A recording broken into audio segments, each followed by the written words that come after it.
Welcome to the Southern Underworld, your place for original horror, sci-fi, and thriller content where the stories are always written with heart. Don't forget to like this video, subscribe to the channel, and leave a comment. We'd love to know in what part of the world you are watching and what is your favorite horror movie of all time. Thank you for watching and enjoy the video.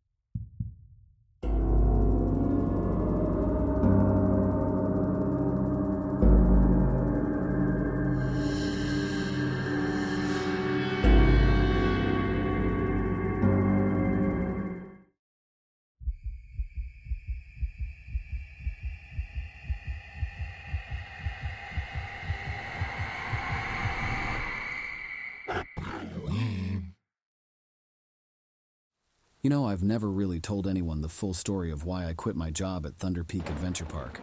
Most people assume it was because the place was closing down, and I just got a jump on finding new work. That's what I let them believe. The truth is a lot harder to explain. I was a maintenance engineer there for almost 7 years. My specialty was the big coasters, especially the Descent. This monster of a steel coaster that broke 3 world records when it opened.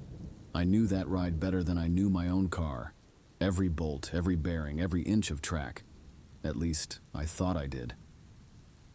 The park had been struggling for a while. Attendance was down, maintenance costs were up, the usual story of failing amusement parks. When corporate announced they were shutting the place down, it wasn't exactly a shock. Most of the staff started leaving immediately, finding other jobs before the final day. By that last week, we were running on a skeleton crew. Just me, a handful of ride operators, and maybe 20 other maintenance folks keeping things going until the end. It was a Thursday night, 3 days before the official closure. I was doing my standard evening inspection of the Descent when something caught my attention. The chain tensioner on the lift hill was giving readings that didn't make sense. If you don't know roller coasters, that's the mechanism that pulls the train up the big hill before the first drop. The readings were weird. Like the chain was simultaneously too tight and too loose. I called Gary in the control room over the radio. "Hey, you seeing anything strange with the lift hill readings?" "Nope, all normal on my end," he replied. Something didn't feel right. I decided to climb up and check it myself. I'd made that climb hundreds of times before, 247 steps to the top to be exact. But that night, something felt different from the moment my boots hit the first step. The metal was vibrating at a frequency I'd never felt before, not the normal mechanical vibration you expect, but something off rhythm, wrong. The higher I climbed, the more disoriented I felt. The park lights below started to blur together, and the wind carried sounds that shouldn't have been there, mechanical grinding mixed with what sounded like distant screams. I told myself it was just exhaustion. We'd been working double shifts since half the staff left. When I reached the top, I found something that still haunts me. The chain mechanism was moving in ways that violated everything I knew about physics and engineering. Parts of it seemed to flicker in and out of existence like a bad TV signal, and there was this dark liquid seeping from between the gears.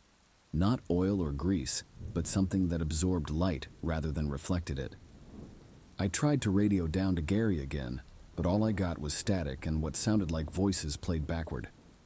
That's when I noticed a train climbing up the lift hill.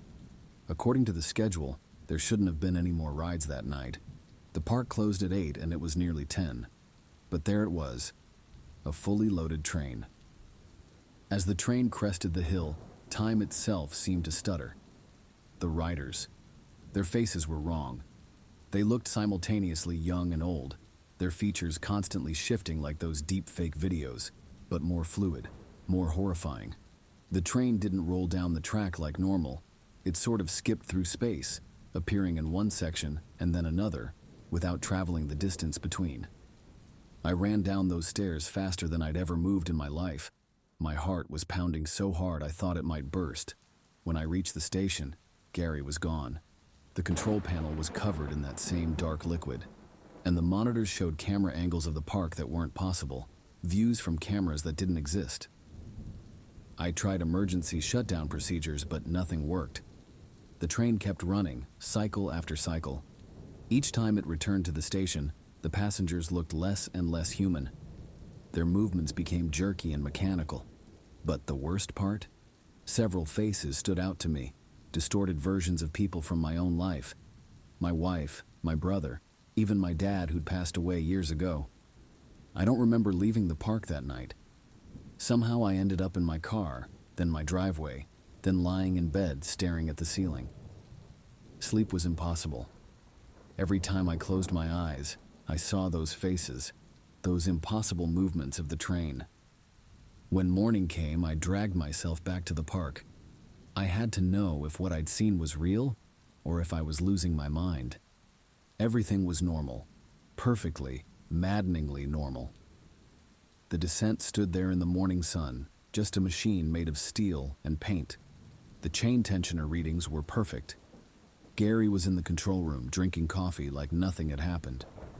"You okay, man?" he asked. "You look like shit." Did we run the descent last night after hours?" I asked.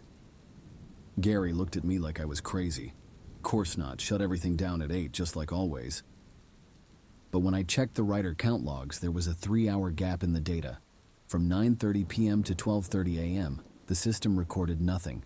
No operations, no errors, nothing. I quit that day, told them I was taking early retirement, collecting whatever severance they were offering for the closure. My supervisor didn't even argue. They were letting people go anyway. The park closed 2 days later, right on schedule. I kept tabs on the demolition through some buddies who stuck around for that phase. They reported strange problems with the descent, tools disappearing, unexplainable equipment failures, weird noises at night. They eventually gave up on standard demolition procedures and cut it apart piece by piece, as if they were afraid of it. Here's the thing that really gets to me. About 6 months after everything was supposedly gone, I drove past the site.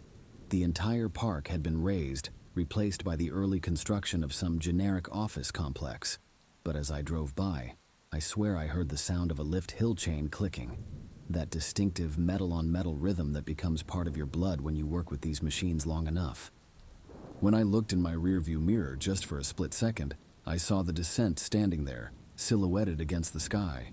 And a maintenance worker was climbing those stairs. I hit the brakes so hard that the car behind me nearly rear-ended me. When I looked again, there was nothing but construction equipment and half-built office walls. My wife thinks I had some kind of breakdown from the stress of losing my long-term job. The doctor called it an acute stress reaction and prescribed some pills that I never took. Maybe they're right. God knows I want them to be right. But sometimes when I'm working in my garage on the weekend, I'll find a small puddle of that dark liquid under my tools. It evaporates before I can show anyone, before I can prove I'm not crazy. The official record shows that Thunder Peak Adventure Park closed due to declining attendance and maintenance costs. 312 people lost their jobs.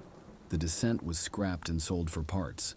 That's what the newspapers reported, what everyone believes. But late at night, when I can't sleep, I wonder about those passengers I saw. I wonder if they're still riding somewhere, on a version of that coaster that exists outside of normal time and space. And I wonder if somewhere in some other reality, I'm still climbing those stairs, discovering what really powers the rides we build for our amusement. I still work in maintenance, but I stay firmly on the ground these days. Haven't been on a roller coaster since that night. Can't bring myself to climb anything higher than a stepladder. Some things you experience change you forever, you know? That night on the descent changed me. Sometimes I think about reaching out to others who worked at Thunder Peak to see if anyone else experienced something strange during those final days. But what would I even say? Hey, remember when reality broke down and our roller coaster started running through dimensions? They'd think I was nuts. So I keep it to myself. Go to work, come home, mow the lawn, watch TV with my wife. Normal life stuff. But every once in a while, I'll catch myself listening for that lift hill chain in the distance. And sometimes, just sometimes, I think I hear it. With each step down the creaky stairs of the abandoned factory, my fear grew. The musty smell of old earth filled my nostrils as I descended into the dark cellar. My lantern barely lit the way as I ducked under beams and dodged turns. The air felt suffocating, like a weight pressing down on me. As I went deeper, I sensed something sinister watching me. Panic set in as I reached a dead end and heard scratching behind a crate. A gnarled hand shot out and grabbed my wrist with a vice-like grip. It was an old woman with wild eyes. Her tattered clothes hung on an emaciated frame, her face contorted with anger. She blocked my path, gripping my arm tightly and hissing for me to leave. But it wasn't just her. The darkness around me came alive, whispering with an otherworldly force. I struggled to break free, but her grip was surprisingly strong. As I fell backward, shadows slithered out of the corners of my eyes, their movements unnatural. The creatures closed in, their whispers growing louder. I ran towards the exit, my heart hammering. Moonlight filtered through the trees as I burst into an open clearing. The sounds of pursuit echoed behind me. I fumbled for my keys and dove into my car, locking the door behind me. As I drove away, the image of the strange creatures and the old woman lingered in my mind, haunting every waking moment. After days of research, I discovered that the alcove was a sacred site for an indigenous tribe until settlers desecrated it, angering spirits. With supplies and a knot in my stomach, I returned to the abandoned factory. As I explored the dark corridors, my senses heightened. Suddenly, a whisper brushed against my ear, and I spun around. There was nothing behind me. I continued forward, feeling a presence looming over me. Suddenly, a loud crash shattered the silence. Brave and stupid, I ran towards it and found ghostly figures surrounded by a faint blue light. Before I could make sense of it all, they vanished. In the dim light, a figure emerged from the shadows, with inhuman features and glowing red eyes. Paralyzed with fear, I attempted to run, but I couldn't move. When my legs regained their footing, I stumbled and fell, striking my head on a pile of debris. Disoriented, I stood, running away from the wailing sounding behind me. The creature chased me through the factory. I came to an impasse at the end of a corridor. Cornered, I grabbed a metal pipe, prepared to fight for my life.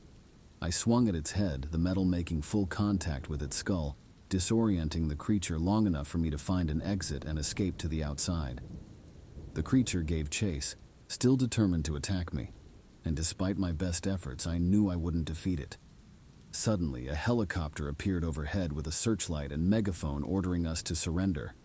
I sprinted towards the light, ignoring the pain in my head. A soldier pulled me inside just as the creature was about to tear into my flesh with its jagged claws. In time, the adrenaline wore off. We landed at a medical facility where I was lucky to be alive, despite the severity of my wounds. The soldier who had saved me stayed by my side as I recovered, offering words of encouragement. As I healed, I couldn't help but think about how close I was to not making it out alive. I felt relief wash over me, but then the memories flooded back. The creature, the chase, the attack. What was that thing? I asked one morning, a week removed from my ordeal. It's an experimental project that escaped from a nearby lab, the soldier explained. We're still gathering information. Is it dead? I shuddered at the thought of it coming after me again. Yes, we made sure of it, the soldier assured. But then he asked for my help in understanding the creature. Despite my fear, I knew I had to do my part. I didn't want anyone else to suffer the same fate. So I agreed to tell him everything I could remember about that night. As I recounted my encounter with the creature, the memories flooded back. Its effortless movements and razor-sharp claws were etched in my mind. The soldier and a doctor listened, taking notes and nodding. The doctor suggested consulting experts, but that they should be careful to not cause panic or arouse any suspicions. I continued to recover, restricted to the bare and desolate setting of a former covert military facility that had been repurposed for renegades. The walls were made of cold, hard concrete, and the floor was lined with industrial-strength linoleum tiles. The room was sparsely furnished, with only a narrow cot for me to rest on and a small metal table by my bedside. Above me, fluorescent lights buzzed incessantly, casting an eerie glow over my surroundings. It was clear that this was a base designed for secrecy and functionality, not comfort or luxury. Despite this, I couldn't help but feel grateful to be alive and under the watchful care of those in charge. Weeks passed by in a blur as I went through rigorous psychological assessments and rehabilitation sessions. Sergeant Daniels, the soldier who had rescued me, became an ever-present figure, checking on my recovery every day. He would often bring books and puzzles to keep my mind busy, attempting to distract me from the nightmares that haunted my dreams. During one of our conversations, Sergeant Daniels mentioned that the creature I encountered was not an isolated incident. There had been reports of similar encounters in different parts of the country. People were disappearing under mysterious circumstances, leaving behind only confusion and fear. It was clear that the government had been keeping this information hidden from the public. But why? What were they trying to protect? The questions swirled in my mind, demanding answers that seemed just out of reach. I grew restless, confined to the sterile walls of the medical facility. I yearned for some semblance of normalcy, for a chance to return to my life before all this happened. But deep down, I knew that my life would never be the same. The encounter with the creature had changed everything, and I couldn't simply go back to the way things were. One evening, as Sergeant Daniels sat beside me during our usual conversation, I mustered up the courage to ask him about the secrets that the government was hiding. His face tightened, a flicker of hesitation crossing his eyes. He sighed heavily before finally responding. "The truth is, there's more to this than what meets the eye," he started cautiously. "The government has been experimenting with genetic mutations and bioengineering for years. They were trying to create super soldiers, beings with enhanced physical capabilities and heightened senses." I stared at him in disbelief, my mind racing to catch up with his words. Super soldiers? Genetic mutations? It felt like I had stumbled into some sort of sci-fi nightmare. "But something went wrong," Sergeant Daniels continued. "The creatures that you encountered were once human soldiers who volunteered for the experiments, but they lost control of their humanity and became monstrous beings. The government lost control of them, and now they roam free, wreaking havoc wherever they go." I couldn't believe what I was hearing. It was beyond anything I could have imagined. The government had turned men into monsters, and now innocent people were paying the price. "But why keep it a secret?" I asked, my voice trembling with anger and fear. Sergeant Daniels looked away, his expression heavy with guilt. "The government doesn't want the public to know about their failed experiments. They fear the panic it would cause, the loss of trust in their ability to protect the country." I clenched my fists, my anger boiling over. How could they prioritize their reputation over innocent lives? "I need to do something," I said, determination heavy in my tone. "I can't just sit here knowing what's happening out there." Sergeant Daniels nodded in understanding, his eyes flickering with a mix of admiration and concern. "I understand your frustration, but you need to be careful. These creatures are dangerous, and the government will stop at nothing to keep their secrets hidden." I took a deep breath, steeling myself for the path I had decided to take. I can't just let them continue terrorizing innocent people. I have to do something to stop this. Sergeant Daniels reached out and placed a firm hand on my shoulder. "I admire your bravery, but you can't do this alone. We need a plan, resources, and allies who are willing to stand up against the government's corrupt actions." His words resonated with me. I knew I couldn't face this fight alone. I needed help, someone who understood what was at stake. "Are there others like me?" I asked. Sergeant Daniels nodded. "There are resistance groups scattered around the country, people who have been affected by the government's experiments and are fighting back. They want to expose the truth to the world." Relief washed over me, knowing that I wasn't alone in this fight. But I also understood the risks involved. The government had vast resources and would stop at nothing to protect their secrets. We would have to be careful and strategic in our approach. "I want to join them."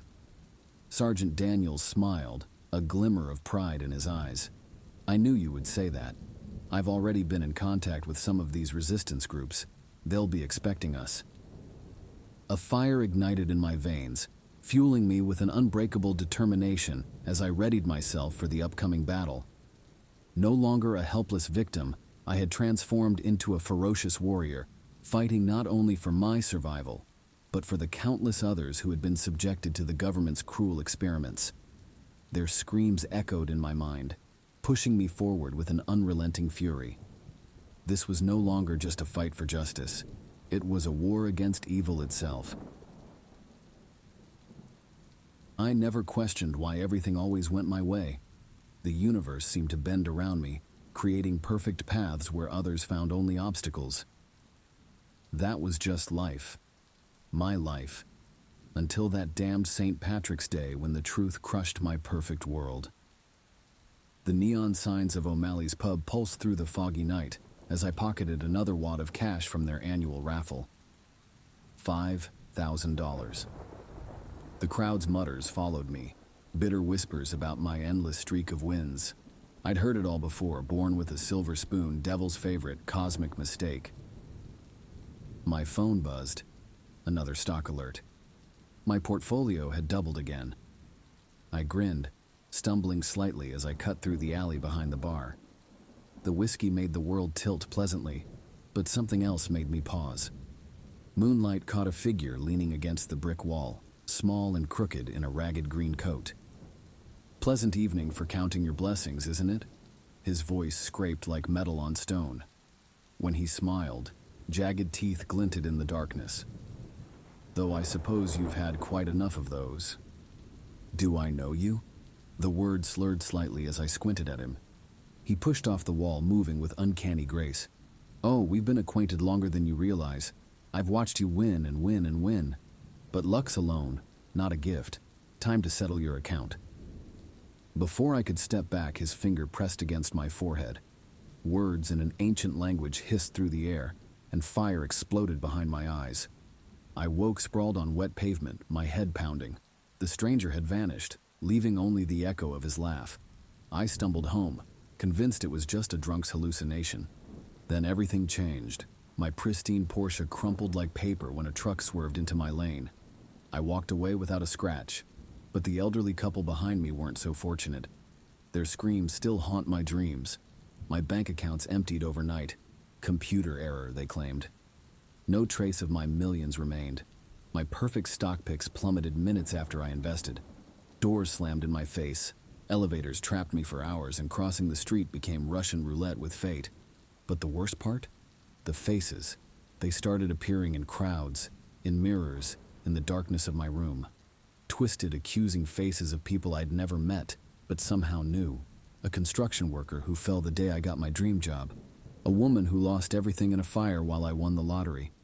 Their whispers filled my ears. You took our luck. You took our lives.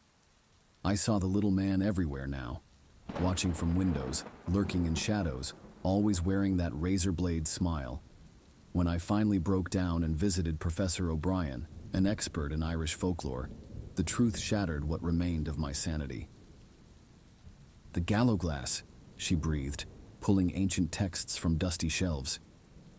It chooses those with natural greed, amplifying their fortune by stealing it from others. But it always collects its debt. How do I stop it? Her eyes filled with pity. You don't, unless what? Find someone to take your place, transfer the luck, but they must accept it willingly, knowing the full cost. I laughed bitterly. Who would choose this curse? Someone desperate enough, someone like you were, perhaps. The walls closed in as realization struck. How many times had I ignored others' misfortune, too busy celebrating my own success? How many lives had my luck destroyed? Now the Gallowglass torments me nightly, rattling coins in the darkness, showing me more faces, more lives ruined for my prosperity. The full moon approaches, my deadline. Soon, I must choose. Condemn another soul to this nightmare or become like him, wandering forever, collecting debts from those too blind to see the cost of borrowed fortune.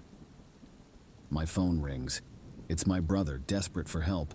His business is failing, his wife is sick, and his children are hungry. He'd do anything for a bit of luck. Anything. I stare at his name on the screen, my finger hovering over the answer button, while coins rattle in my ears and shadows dance in the corners of my eyes. Sometimes the greatest horror isn't in what we face, but in what we're willing to do to escape it. What would you choose? My finger hovers over the delete button, but I can't bring myself to erase the footage. People need to know what happens when the clock strikes midnight on the final day of Mardi Gras. I came to New Orleans for my travel vlog, Lisa's Lonely Planet. My subscribers begged for Bourbon Street debauchery, but I promised them something authentic, something no other travel channel would show.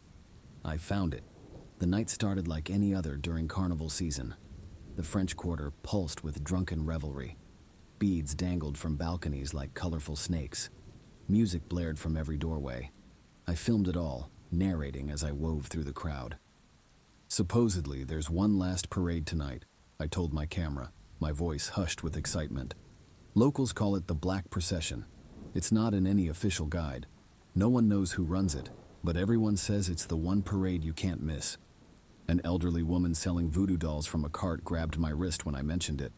"Stay home tonight," she warned, her eyes wide with genuine fear. "Board your windows. Don't look outside until morning." I laughed it off. Locals loved scaring tourists with ghost stories and superstitions. At 11:50, the streets began to clear. Bars shut their doors. Lights dimmed. Even the music faded to a distant whisper. By 11:58, I stood alone on a deserted Royal Street, my camera ready. The first sound came at midnight exactly. A deep, reverberating drum beat that vibrated through the cobblestones. Then, from the fog-filled darkness, emerged the parade. The floats towered 3 stories high, constructed from materials I couldn't identify. They depicted scenes that made my skin crawl.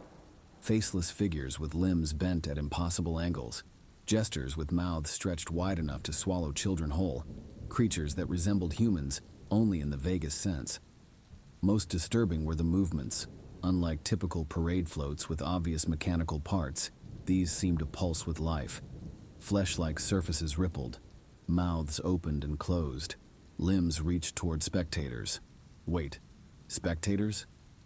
The street had filled again, though I never noticed their arrival. People lined the route, arms raised, mouths open in what I assumed were cheers. I filmed everything, panning across the crowd, zooming in on particularly grotesque floats.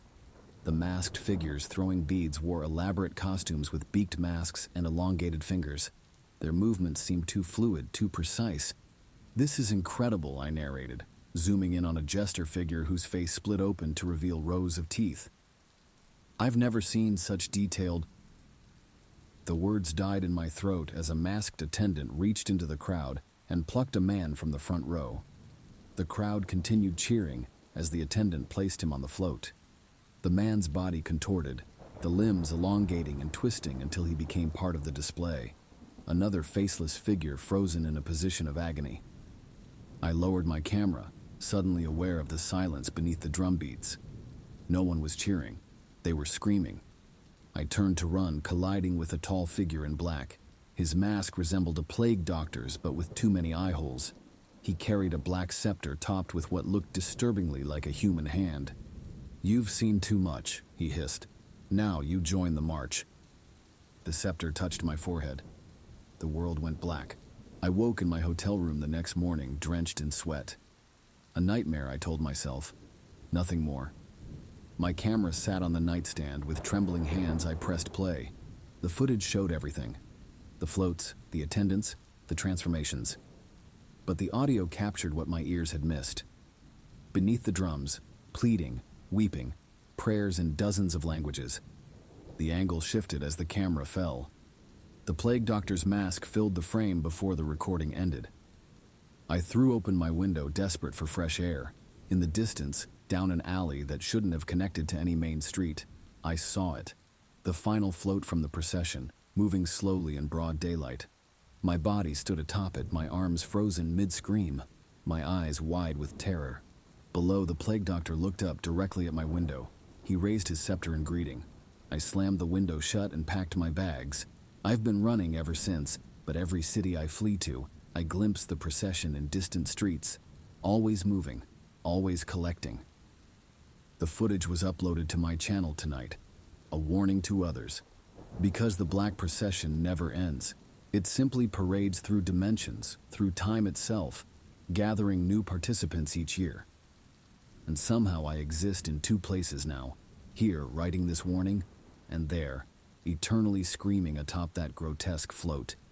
If you're in New Orleans for Mardi Gras, stay inside at midnight. Don't answer if someone knocks. Don't look if drums begin to beat. And if you see a woman on the final float frozen in a silent scream with a camera clutched in rigid fingers, know that somewhere I'm still running. 3 months have passed since that night in New Orleans. The footage uploaded as planned but disappeared within hours. My channel vanished too. All 87 videos, 4 years of content, gone without a trace. Even my backup drives were corrupted and the files were replaced with milliseconds of static. I fled to Portland first, then Denver, Toronto, and finally Anchorage. Distance didn't matter. The procession found me in reflections, in shadows, in the periphery of crowded streets. The cold Alaskan nights brought temporary relief. The procession preferred warmer cities with tangled alleyways and forgotten corners. I rented a cabin 20 miles from civilization, surrounded by pine forests and pristine snow. For weeks, silence blessed my dreams. Until the drums began again.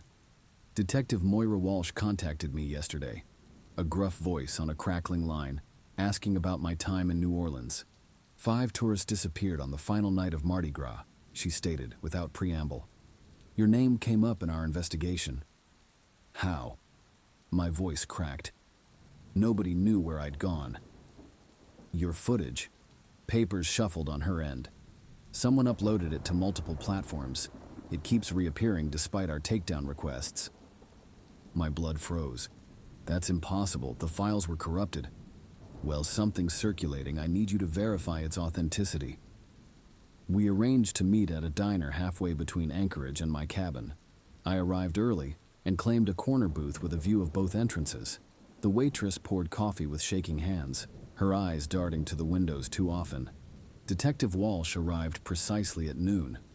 Tall and dark-skinned, her face marked by decades of witnessing humanity's worst impulses. She carried a laptop under one arm and a manila folder under the other. You look like hell, she observed, sliding into the booth. Haven't slept much. I clutched my coffee mug. You mentioned footage? She opened the laptop and turned it toward me. The screen showed a paused video. Royal Street at night. Play it, she commanded. My hands trembled as I pressed the spacebar. The footage began, identical to what I remembered filming, but with crucial differences. The angles shifted subtly. My narration sounded deeper, my words occasionally garbled. That's not my voice, I whispered. The camera movements are wrong. Walsh nodded, unsurprised. The other witnesses mentioned similar discrepancies. Other witnesses? She pushed the manila folder toward me. Inside, 5 photographs of tourists who had visited New Orleans during my time there. Their faces looked vaguely familiar. These individuals all claimed to have filmed the Black Procession. Each disappeared after uploading footage, but the videos remained. Different perspectives, same parade. My coffee turned bitter in my mouth. You've seen the procession? 13 times from 13 different angles. Walsh leaned forward. But here's what troubles me. When I cross-reference the footage, I can spot each missing person in the other's videos. They're all there, filming one another. Except you. Her eyes pierced mine. You don't appear in any footage except your own, even when the camera angles should have captured you. The diner lights flickered. Outside, storm clouds gathered with unnatural speed. What am I, Detective Walsh? She closed the laptop. That's what I came to determine. The waitress approached our table, her movements suddenly too fluid and precise. Her features blurred slightly when she turned her head. More coffee? She asked, her voice harmonizing with distant drums. Walsh's hand moved to her sidearm. We need to leave. Now. We burst through the diner door into swirling snow. The storm concealed everything beyond 20 feet. Walsh's car refused to start. We walk, she decided, grabbing my arm. The wind carved pathways through the blizzard, unnatural corridors that shifted direction when we tried to follow them. Drums pulsed beneath the howling gale. There's something you should know, Walsh shouted above the storm. I wasn't assigned this case. Everyone who officially investigated disappeared within weeks. Then why pursue it? Because my brother attended Mardi Gras last year. He stands on the 3rd float, his right arm extended, and his mouth forever open in a silent scream. The snow parted before us, revealing not the highway but a cobblestone street. Buildings materialized, French Quarter architecture impossibly transplanted to Alaska. At the end of the street waited the procession, motionless for the first time since I'd seen it. The plague doctor stood before the lead float, his scepter planted on the ground. "Welcome home," he called, his voice carrying without effort. Walsh drew her weapon. "Federal agent, don't move." The plague doctor tilted his head. "You misunderstand, detective. We're not the prison. We're the prisoners." He removed his mask. "The face beneath belonged to me. The procession must be witnessed to exist," my doppelganger explained. "Each witness becomes both observer and the observed, trapped in an eternal loop." Walsh fired 3 shots. The bullets passed through the figure, rippling its form like water. "Your brother understood eventually," it continued. "Lisa will too." The truth crashed over me like a wave. The footage, the missing tourists, my impossible existence in 2 places. "I never left the parade," I whispered. "None of us did." The plague doctor gestured to the floats behind him, where every figure now wore my face. "The black procession isn't an event. It's a moment stretched across eternity, replicated in every witness." The drums reached a crescendo. Walsh's gun clattered to the cobblestones. Her body twisted, elongating as she rose into the air, joining the frozen figures. The plague doctor, myself, extended the scepter toward me. Time to complete the circle. The procession awaits its final witness. The scepter touched my forehead. The world went black. I woke at my computer, my finger hovering over the delete button, unable to erase the footage. People need to know what happens when the clock strikes midnight on the final day of Mardi Gras. But perhaps you already do. Perhaps you're already part of the procession. Perhaps we all are. My hand won't stop shaking as I write this. The gold flake pulses beneath my skin, calling me back to that cursed field where it all began. I need to warn others before the hunger consumes me completely. The case started like any other in my failing detective agency. A widow, Mrs. Boyd, walked into my office clutching a crumpled photograph. Her husband had vanished in Ireland 3 weeks ago after sending cryptic messages about finding real leprechaun gold. "Please, Mr. Calloway," she begged, sliding the photo across my desk. "Something's wrong. The embassy won't help. The police think I'm crazy." The picture showed a grinning man beside a ring of blackened stones. His eyes reflected an unnatural gleam, even in the faded print. I took the case, not from kindness, but desperation. Unpaid bills plastered my desk like wallpaper. My reputation lay in tatters after a string of unsolved cases. The flight to Ireland drained my savings. The rental car ate the rest. But standing in that abandoned field, staring at those ancient stones, money seemed meaningless. Power radiated from the circle, pulling at something primitive in my brain. Local farmers crossed themselves when I mentioned the place. "Leprechaun's debt," they whispered. "Dark magic. Old bargains broken."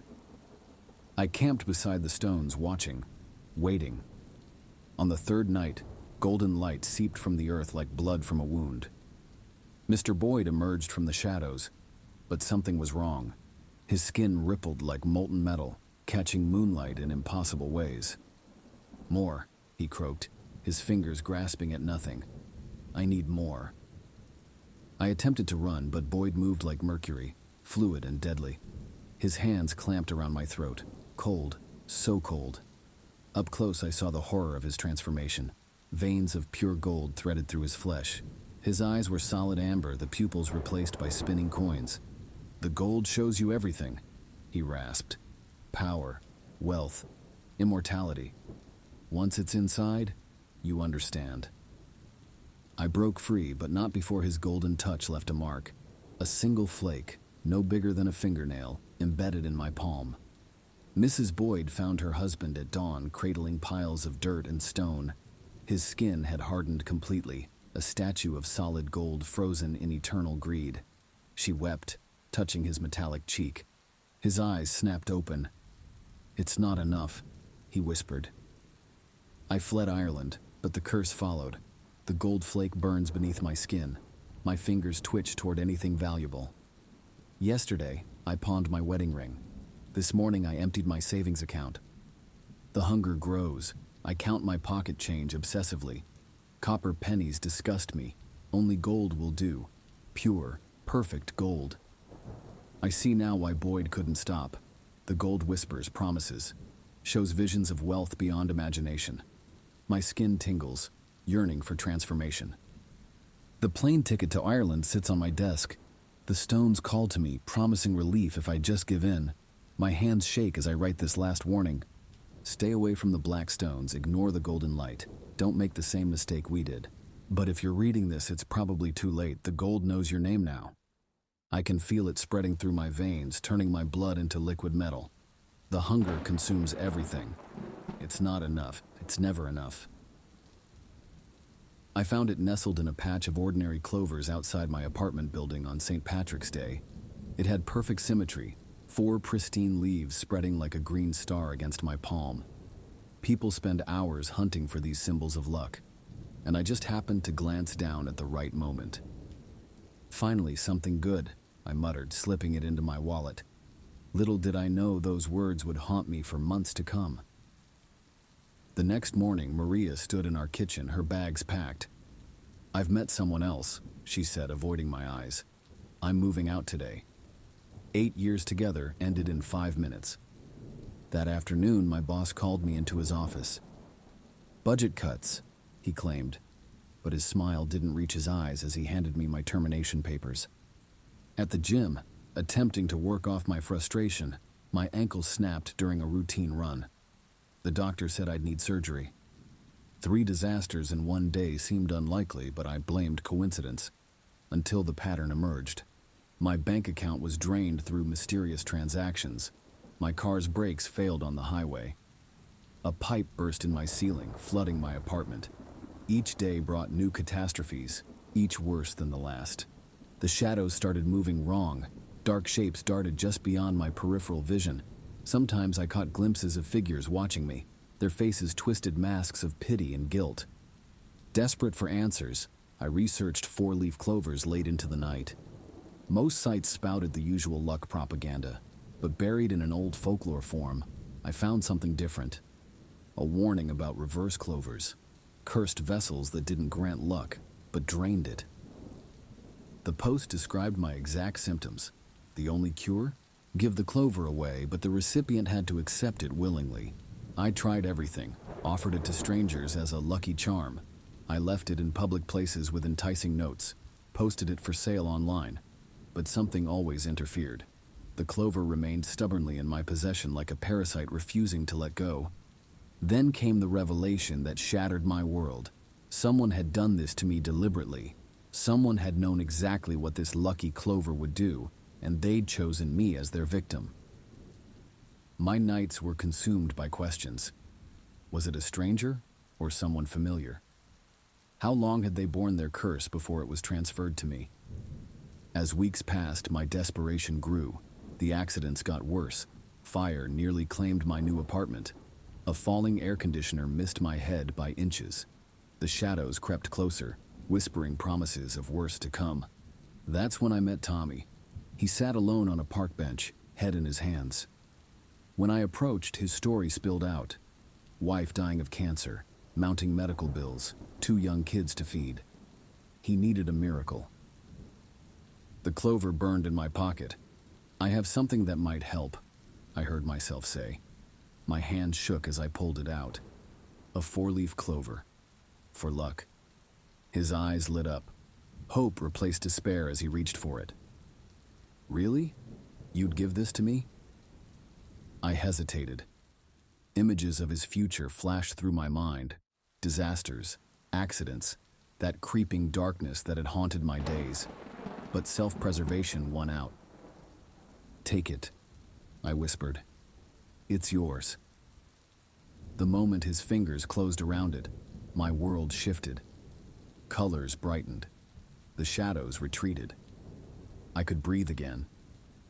Then Tommy stumbled, spilling his coffee down his shirt. A small thing, but his face, the confusion, the dawning horror, told me he felt it too. The beginning of his nightmare. I fled. Later that night, catching my reflection in a store window, I froze. For just a moment, another face stared back. Gaunt, haunted, familiar. The person who had given me the clover. In their eyes, I saw the same guilt that now churned in my gut. Somewhere out there, Tommy clutched his lucky charm, unaware that his own reflection would soon change.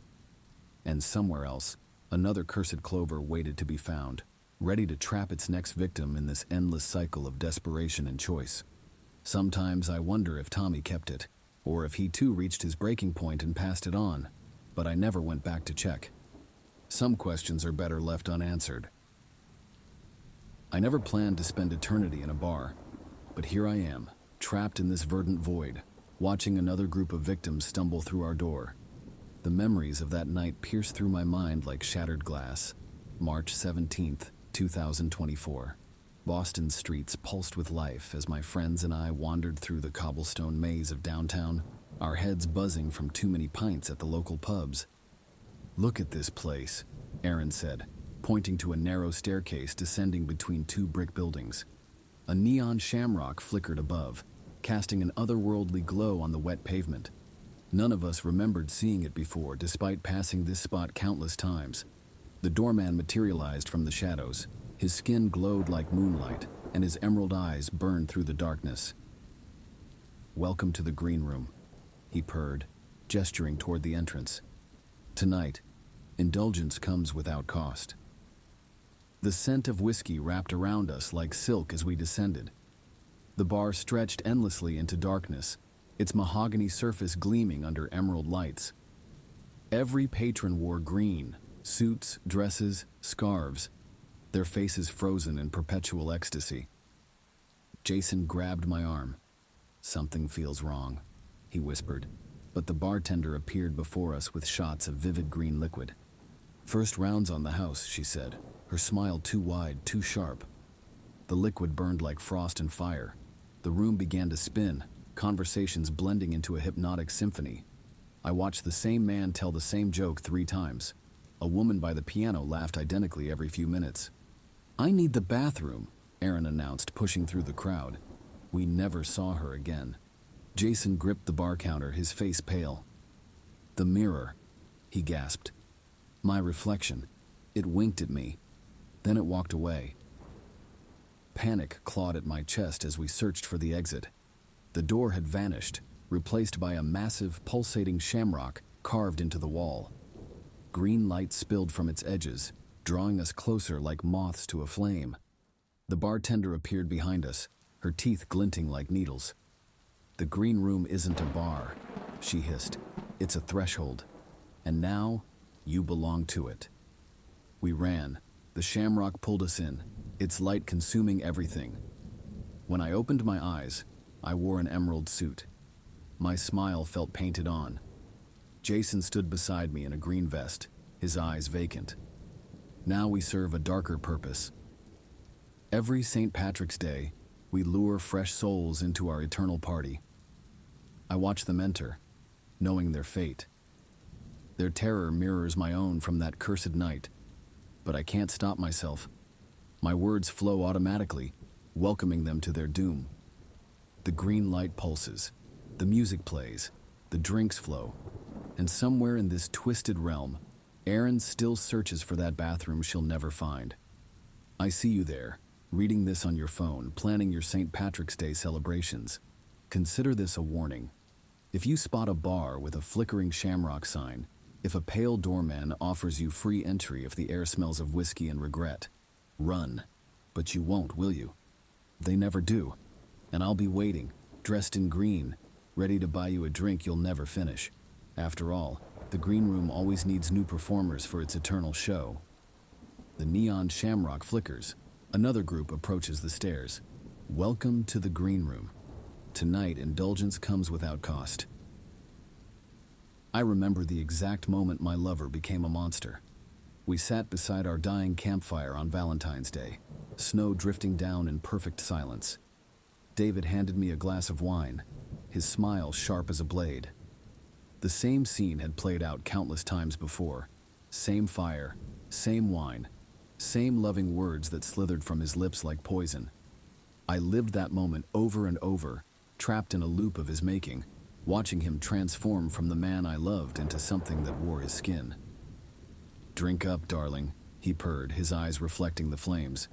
"It's a special vintage, just for you." My fingers clutched the glass, the wine thick as blood. Each sip burned down my throat, but his stare pinned me in place. I knew what would happen if I refused. I'd seen it before.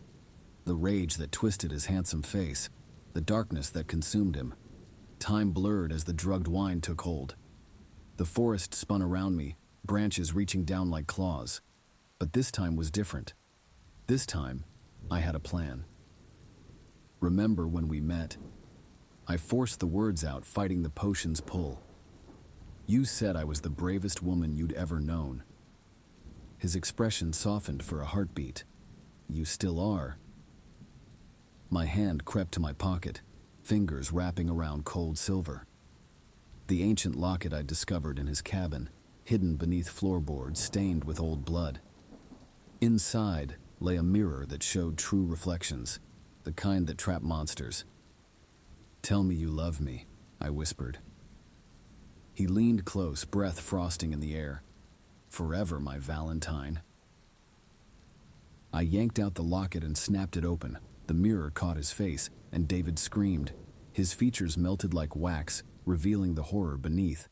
The thing that had killed all those other women, trapping them in endless Valentine's days until their souls withered away. Wind howled through the trees as he thrashed, his body stretching and twisting.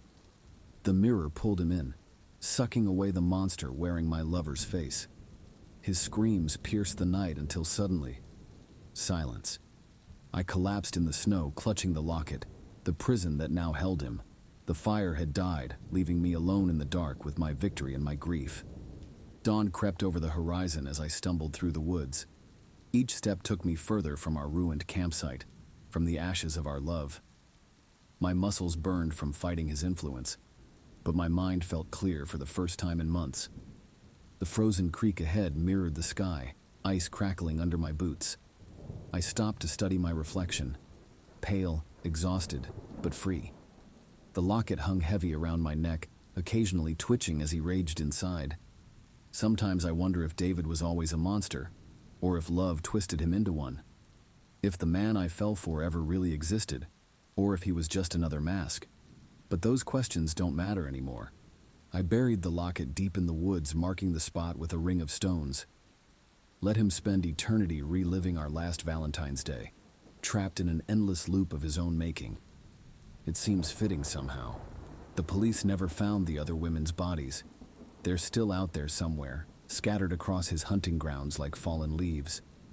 I light candles for them sometimes, hoping they've found peace.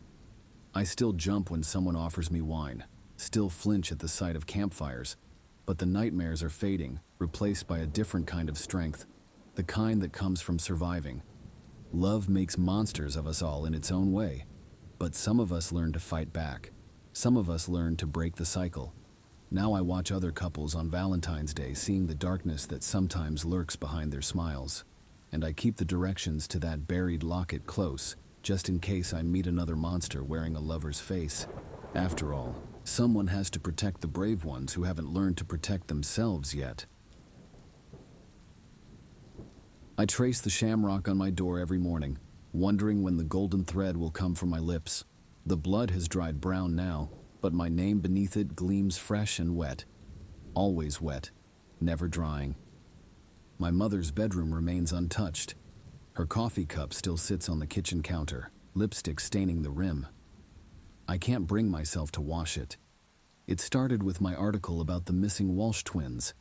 Their mother found matching shamrocks painted on their bedroom doors, the blood still dripping down the wood grain. The police blamed teenage pranks. Animal blood, they said. Nothing to fear in sleepy Pine Grove, Indiana. But I knew better.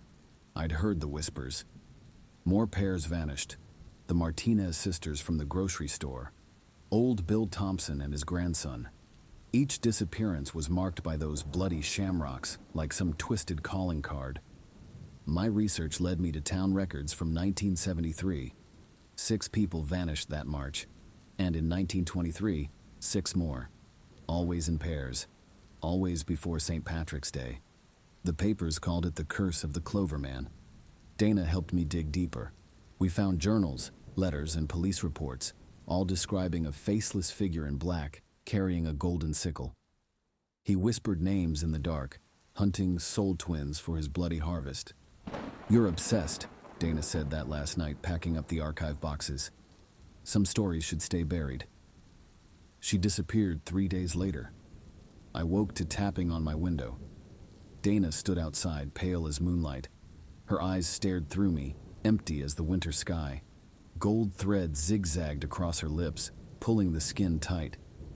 Behind her loomed a figure in a black coat.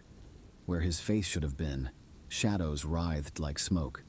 The golden sickle in his hand caught the streetlight, throwing fractured rainbows across my wall. "Choose," Dana's voice echoed in my head, though her sewn lips never moved. "Choose who takes your place." The Clover Man reached for me with hands like twisted roots. Panic clawed up my throat. I needed to say a name. Any name. "My mother," I choked out. "Take my mother instead." Dana collapsed. The Clover Man vanished. I slammed the window shut and huddled under my blankets like a child, praying for morning. I woke to sunshine and silence. My mother's bed was empty, the sheets cold. The shamrock appeared on my door within the hour, my name glistening beneath it like fresh tears. Now I understand the curse. The Clover Man doesn't just want sacrifices. He wants guilt, shame, the knowledge that we chose to feed his hunger. Each victim must betray someone they love, continuing the chain. Dana visits sometimes, standing silent in my yard at night. The golden threads catch moonlight as she mouths words I can't understand, or won't understand. I've started hearing whispers in the dark, names, so many names. Soon the Clover Man will return. He'll make me choose again. Part of me hopes I'll be stronger next time, that I'll refuse to condemn another soul. But I know the truth. When he comes, I'll give him what he wants. I'll speak a name. And somewhere in Pine Grove, another bloody shamrock will bloom. The whispers grow louder each night. My lips tingle as if already feeling phantom threads pulling them shut. Next March, someone will find my body, my mouth sewn with gold, and the cycle will continue. Because in Pine Grove betrayal grows like clover, spreading its roots through generations. We feed it with our choices, water it with our tears, and paint its leaves in blood. The shamrock on my door pulses like a heart. My name drips endlessly beneath it, always wet, never drying, waiting for the next harvest. I never told anyone why I quit Mountain Peak Theme Park. 23 years running the Screaming Eagle, and I've kept my mouth shut about what happened.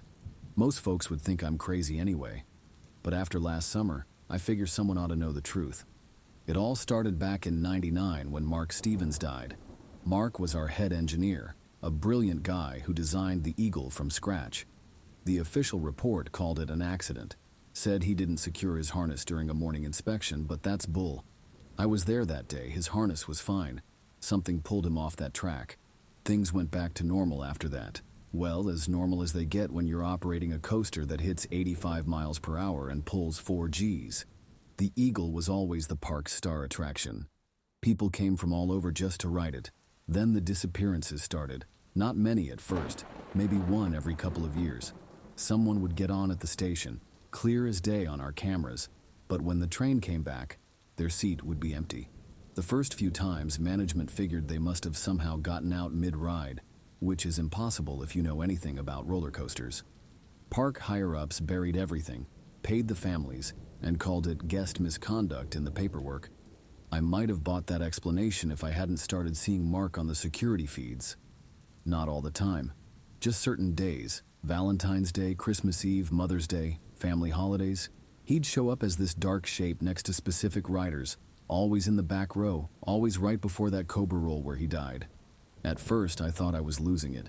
Too many 5 a.m. shifts, too much stress. But then other operators started noticing things too. Shadows moving wrong around the track, screams that didn't sound like your typical roller coaster screams. I started keeping track. 17 people vanished over 20 years, always on those family holidays, always in the back row. And here's the weird part. They always reminded me of Mark somehow. Young dads, engineers, people with that same spark he had, and it was only ever the Eagle. None of the other rides had problems. Last summer, this kid Jimmy started working with me. Fresh out of engineering school, reminded me of Mark so much it was eerie. Same enthusiasm for the mechanics, the same way of talking about coaster design like it was poetry. After a few weeks, he started noticing things too. Asked questions about the disappearances, about the shadows nobody talked about. I remember it was a Tuesday in July when Jimmy showed up for his shift, looking like he'd seen a ghost. Said he'd been reviewing the original blueprints and found something in Mark's designs. The Eagle's track geometry wasn't just about thrills. The curves, the loops, the precise angles, they created some kind of pattern. Jimmy insisted that the coaster was designed to rip something apart. Not metal or concrete, but something more fundamental. I thought the kid was working too hard and maybe needed a day off. Then he disappeared too. Back row, cobra roll, just like the others. But this time was different, because this time, Mark spoke to me. It happened during my morning walkthrough. His voice came through my radio, all static and broken. I tried to stop it, Joe. Tried to warn them, but it's getting stronger. Turns out Mark had known what he was building all along. The Eagle wasn't just a coaster, it was a door. Those precise calculations, that specific geometry, it punched a hole in something, reality, dimensions, whatever you want to call it. And things started coming through. Dark things that fed on human consciousness, that thrived on that specific kind of awareness you only get when you're suspended between earth and sky, between thrill and terror. Mark's death wasn't an accident. He threw himself into that space on purpose, attempting to close what he'd opened. And he's been there ever since, fighting those things, trying to protect riders by taking the ones they marked for themselves. 17 people in 20 years. Tragic, yeah, but nothing compared to what would have happened if those things had gotten loose in our world. I remember talking to Mark's widow about a year after he died. She mentioned he'd been having nightmares in the weeks before the accident. Said he'd wake up muttering about angles and forces and the thinness at the apex. We all figured it was just stress from the project. Now I wonder if he realized what was happening too late to stop it. There was this one time, about 10 years ago, when we had a power outage right as a train was going through the Cobra Roll. The backup generators kicked in, but for about 15 seconds, everything was pitch black. When the lights came back on, every single rider on that train was sobbing, not screaming, not laughing like people sometimes do when they're scared on a coaster, just silently crying. They all refused to talk about what they saw. I quit after Jimmy disappeared. Couldn't handle it anymore. The Eagle's still running. You can't just shut down your flagship attraction without reasons that make sense on paper. But sometimes I go back, early mornings when the fog hangs low over the park. I watch the first test runs of the day, and I swear I can see them all up there. Mark, Jimmy, all 17 riders, standing guard on the highest point of the track, keeping watch, keeping us safe. The new operators don't know the real story. They don't know why we never sell tickets for the back row on holidays, why there's always a technical issue that requires that row to be empty. Management calls it superstition and lets them do it because it's easier than arguing. I've never been much for religion or supernatural stuff. Before all this, I would have laughed if someone told me a roller coaster could punch a hole in reality. But I know what I've seen. I've been working security at a shopping mall for the past year. Nice and boring, just how I like it. But sometimes I dream about the Eagle. In my dreams, I'm riding in that back row, and as we approach the Cobra Roll, Mark is sitting next to me. He looks tired but peaceful. He tells me, some doors can't be closed once they're opened, but we can still stand guard. I wake up from those dreams feeling like I abandoned my post, like I should be back there, helping somehow. But what could I do? I'm just an old ride operator who's seen too much. so I just keep my head down, do my job, and hope that whatever Mark and the others are holding back stays where it belongs. If you ever find yourself at Mountain Peak and decide to ride the Screaming Eagle, do me a favor, stay out of the back row.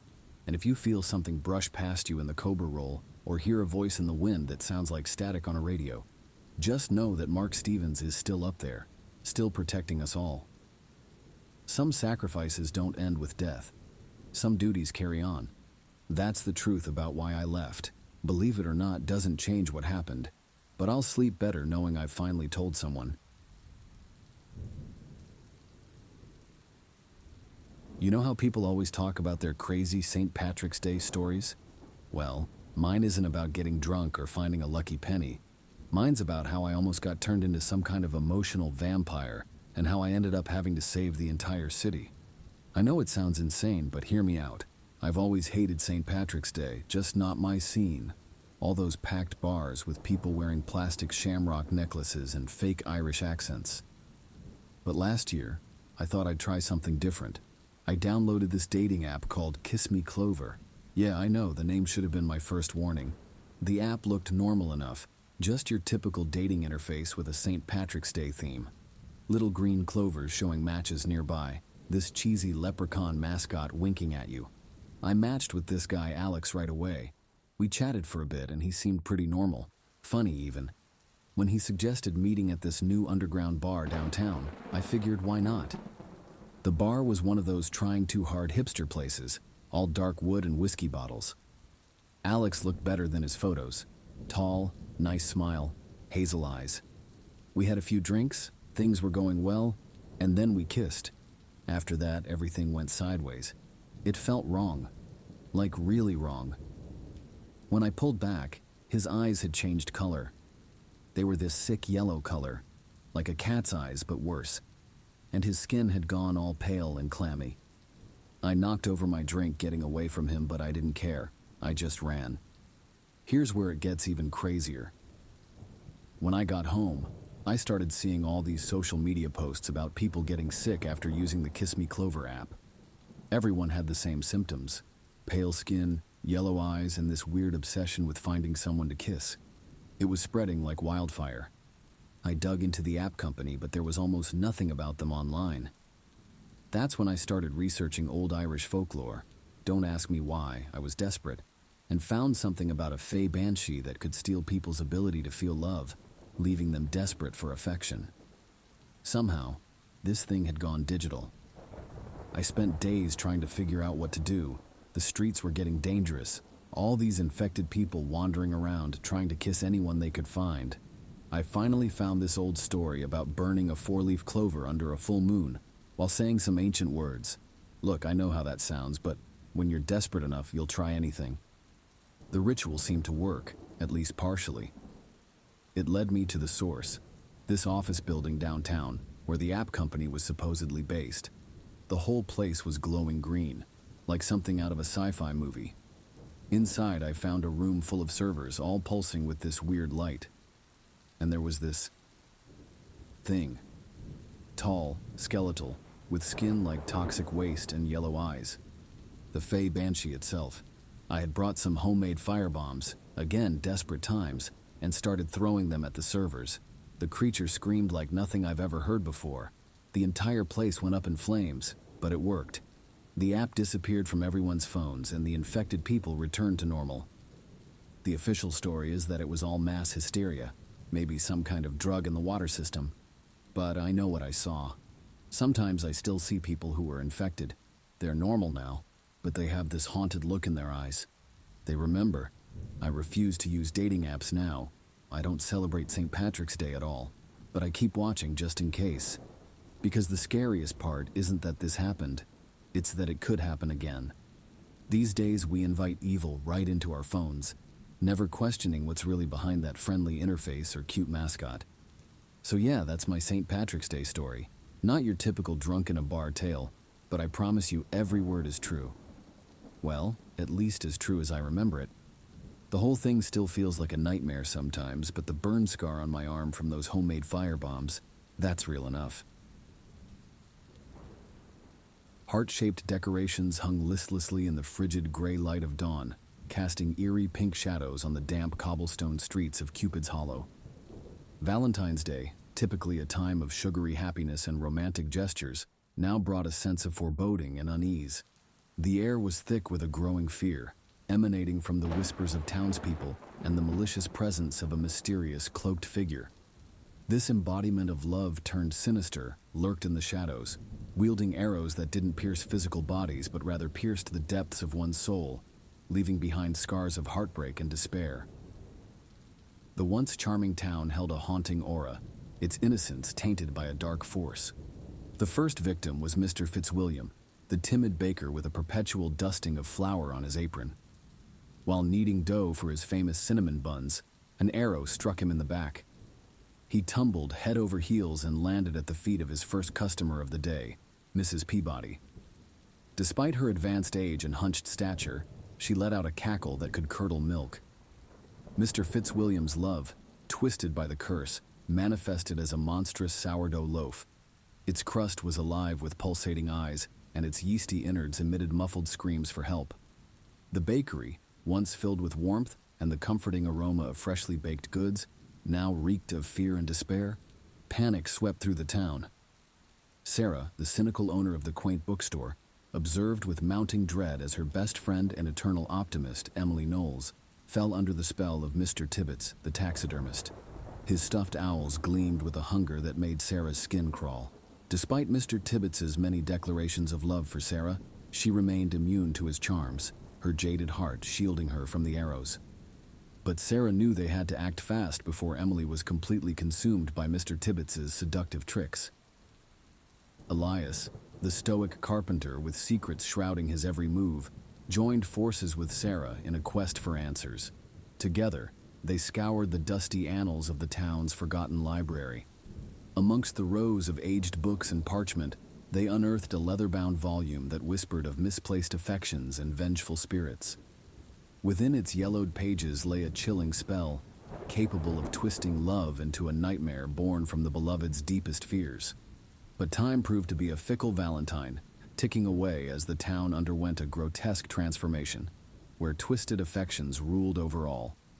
Whispered compliments, dripping with insincerity, mutated into razor-tongued shadows that slithered and coiled around their victims. The innocent-looking chocolate boxes revealed swarms of venomous insects, their wings buzzing with a sinister intent, and the love letters, once filled with sweet declarations, now transformed into monstrous spiders, their 8 legs skittering along as they wove webs of deceit. Sarah and Elias's hunt led them to the infamous Cupid's Manor, nestled at the heart of the town. Within the crumbling walls of the abandoned mansion, they found the archer herself, a scorned lover whose once beating heart had turned to ash and embers from the pain of betrayal. Her ghostly form, draped in tattered lace and rotting flowers, she glided through the halls. The townspeople, blinded by her beguiling beauty, had once showered her with love and devotion, only to be met with rejection. Now she reveled in their fear and sought to consume their souls, fueled by the twisted affection that had turned her heart into a blackened valentine. A desperate battle ensued. Elias faced his fears, feeling his mask of strength falter as he braced himself for possible rejection. Sarah's sharp wit and cynicism were weapons against her vulnerability, deflecting the arrows of emotion that the ghostly archer shot at her heart. But it was Emily, the eternal optimist, who held the key to breaking the curse. With trembling hands, she faced the taxidermist, a grotesque figure made up of stitched-together pieces and a love that had turned into an owl statue. In a wavering voice, Emily confessed her deepest fear, being alone. In that moment, the beast crumbled, replaced by hope and understanding. As Sarah watched, the owl hovering above them lost its shape, melting into a black ooze that dripped down a tree trunk. The monstrous love that had held Cupid's Hollow captive for so long was finally ending. The ground trembled as the anchor of the curse shattered, and with it, the monsters that had terrorized the town for years. Love letters that had been woven into spiderwebs unraveled, and shadows slithered back into their true forms. As the town slowly returned to normal, Sarah couldn't help but feel a sense of unease. She knew that even though this battle was won, The archer would not give up so easily. And as Emily skipped away hand in hand with Mr. Tibbets, now free from his monstrous form, Sarah couldn't shake off the chilling feeling that next Valentine's Day might bring another wave of twisted affections and dark attachments to their small town. The fragile shield of love may have protected them for now, but it could easily shatter in the hands of those who wield it recklessly. I never thought I'd end up working security at the Red Door. You know the place, that upscale strip club downtown where all the tech bros and finance guys dump their money.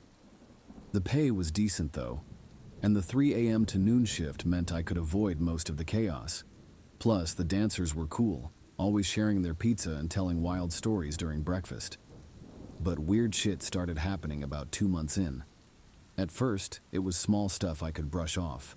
Music playing when the sound system was off, perfume scents with no one around, that kind of thing. The other guards had mentioned some strange occurrences, but everyone just blamed it on being tired or the weird hours messing with our heads. Then I found the door. I was doing my usual rounds one morning around 5 a.m., checking all the emergency exits and private rooms. The club has 3 levels: main floor, VIP upstairs, and storage in the basement.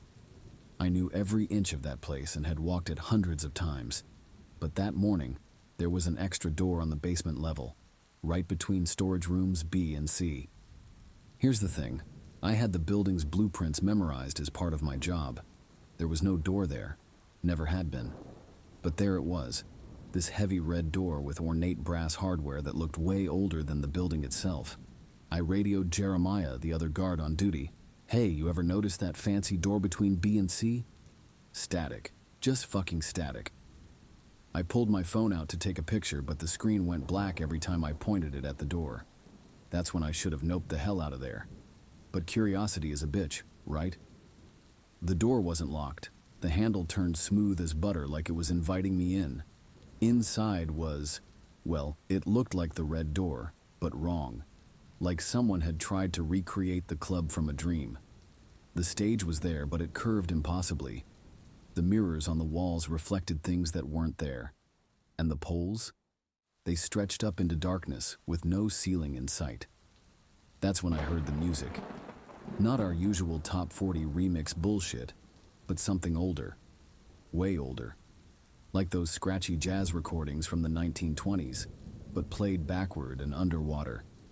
Then I saw her, a dancer on the twisted stage. She wore one of those vintage burlesque outfits, all feathers and beading.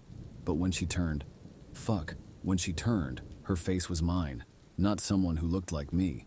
It was my face, but with this knowing smile like she'd been waiting for me. I ran, slamming the door, not stopping until I reached the break room. Jeremiah found me there, shaking and chugging coffee. He looked concerned, but not surprised.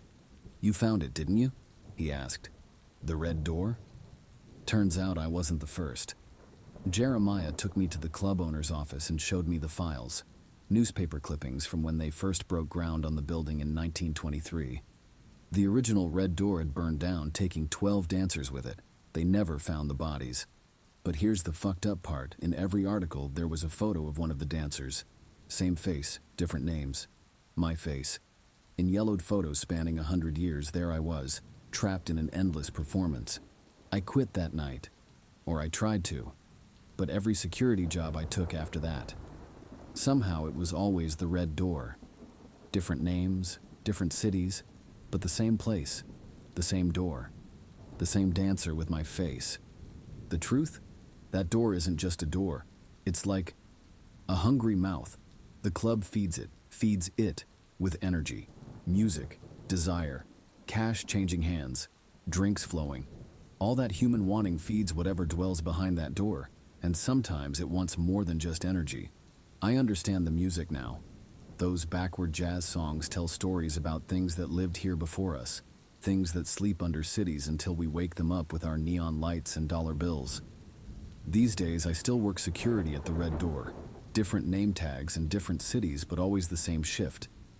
I watch the dancers who aren't dancers anymore. Their movements too fluid to be human.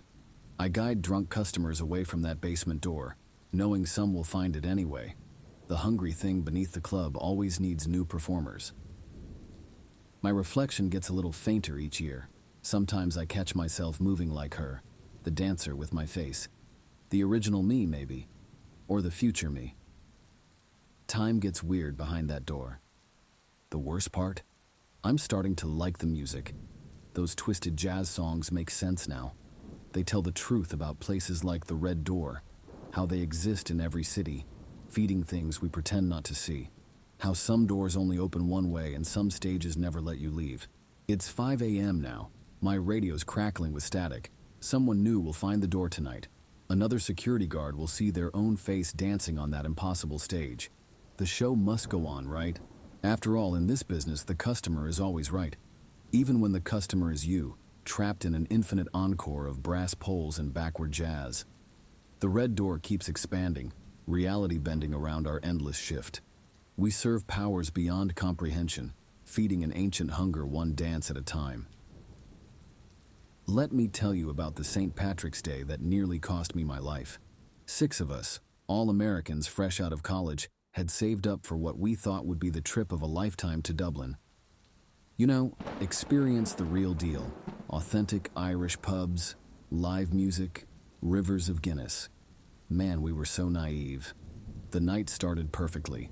Our first pub was exactly what you'd imagine. Packed with friendly locals, traditional music playing, and this charming bartender telling us wild stories about Irish folklore.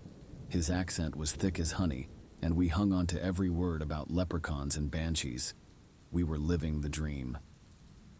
The second pub is where things started getting weird. It began innocently enough, these crazy drinking games like trying to throw potatoes into buckets and balancing pints on our heads. Everyone was singing Molly Malone at the top of their lungs, but there was something off about it. The pushing got aggressive, the laughter started sounding wrong, and the songs, they changed into something that made my skin crawl. I remember this red-headed woman challenging me to arm wrestle.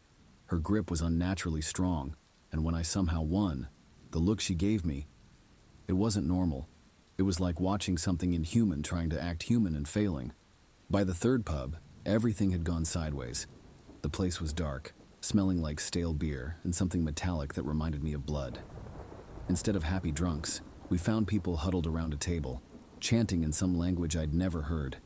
They were focused on this crude symbol carved into the wood, and I knew right then we needed to get out.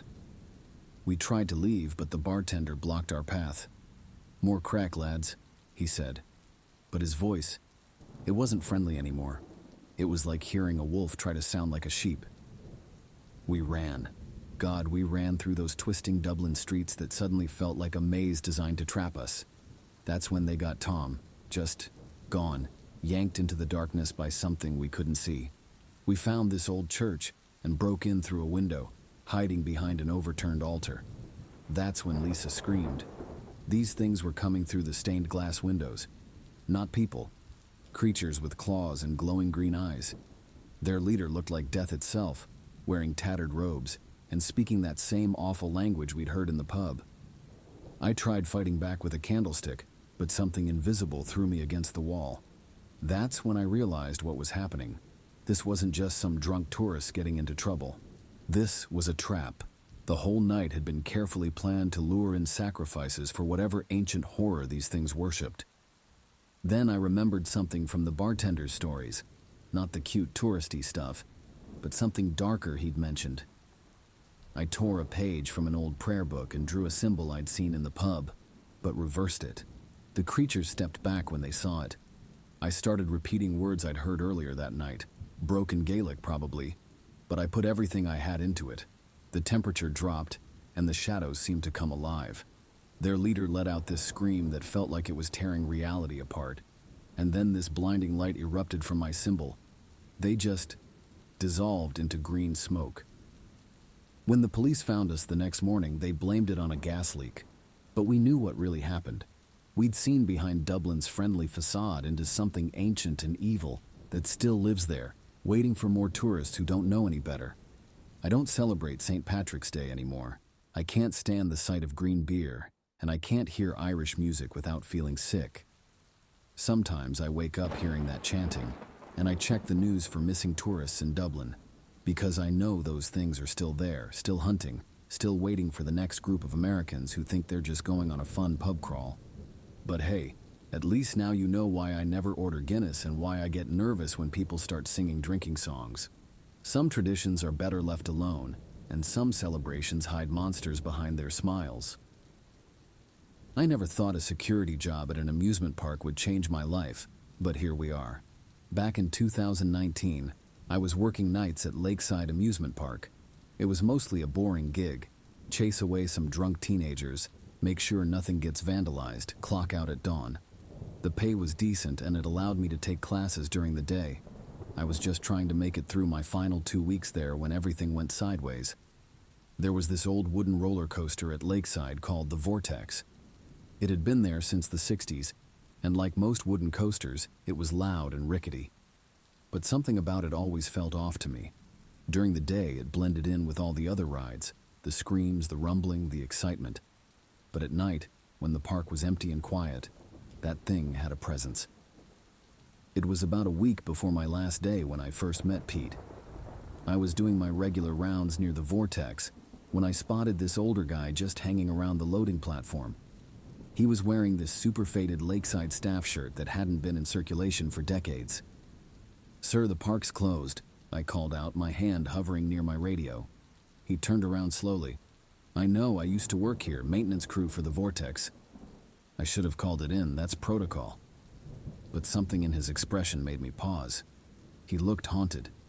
"Name's Pete Mitchell," he said, "and there's something wrong with this coaster. Always has been." I remember laughing a little. "Yeah, it's ancient. Management's been talking about tearing it down for years." "That's not what I mean," Pete said. "Ever notice we get one major accident every 10 years? Like clockwork?" I hadn't, but his certainty made me curious. During my break, I used the security office computer to look it up. He was right. 1979, 1989, 1999. Each decade marked by one death on the Vortex. All of them were ruled as either rider error or equipment failure. All of them during night hours. And the weirdest of all, they never found the bodies at the time of the incidents. The next night I sought Pete out, found him in the same spot. "You worked here in '79?" I asked. "During the first accident?" He nodded. "I was doing a late-night inspection. The track, it moved. Not like normal settling or expansion. It moved like it was breathing." His eyes went distant. Then I heard screaming, not the fun kind. By the time I got to the station, the train was back, but it was completely empty. One rider was just gone. "That's impossible," I said. "Look up Richard Kane," Pete replied. "He designed this thing, but check the original plans, not the ones they show the public." I know I should have dropped it. My job was to walk around, check locks, and report suspicious activity, not investigate old accidents. But I kept thinking about what Pete said. During my breaks over the next few days, I snuck into the park archives. They kept everything. Yellowed blueprints, maintenance logs, old employee records. Kane wasn't just an engineer. He was obsessed with sacred geometry and ancient ritual sites. The Vortex wasn't designed like a normal coaster. From above, the track formed this complex spiral pattern, almost like those crop circles you see online. But the real discovery came when I checked the foundation. Under the main support beam, hidden where no one would casually look, I found these symbols carved into the concrete. They didn't match any language I recognized. That's when Lisa disappeared. She was another night guard, covering the east side of the park, including the Vortex. On the security footage, you could see her walking up to the platform. Then the camera went to static for about 30 seconds. When the picture came back, she was gone. But there was something else.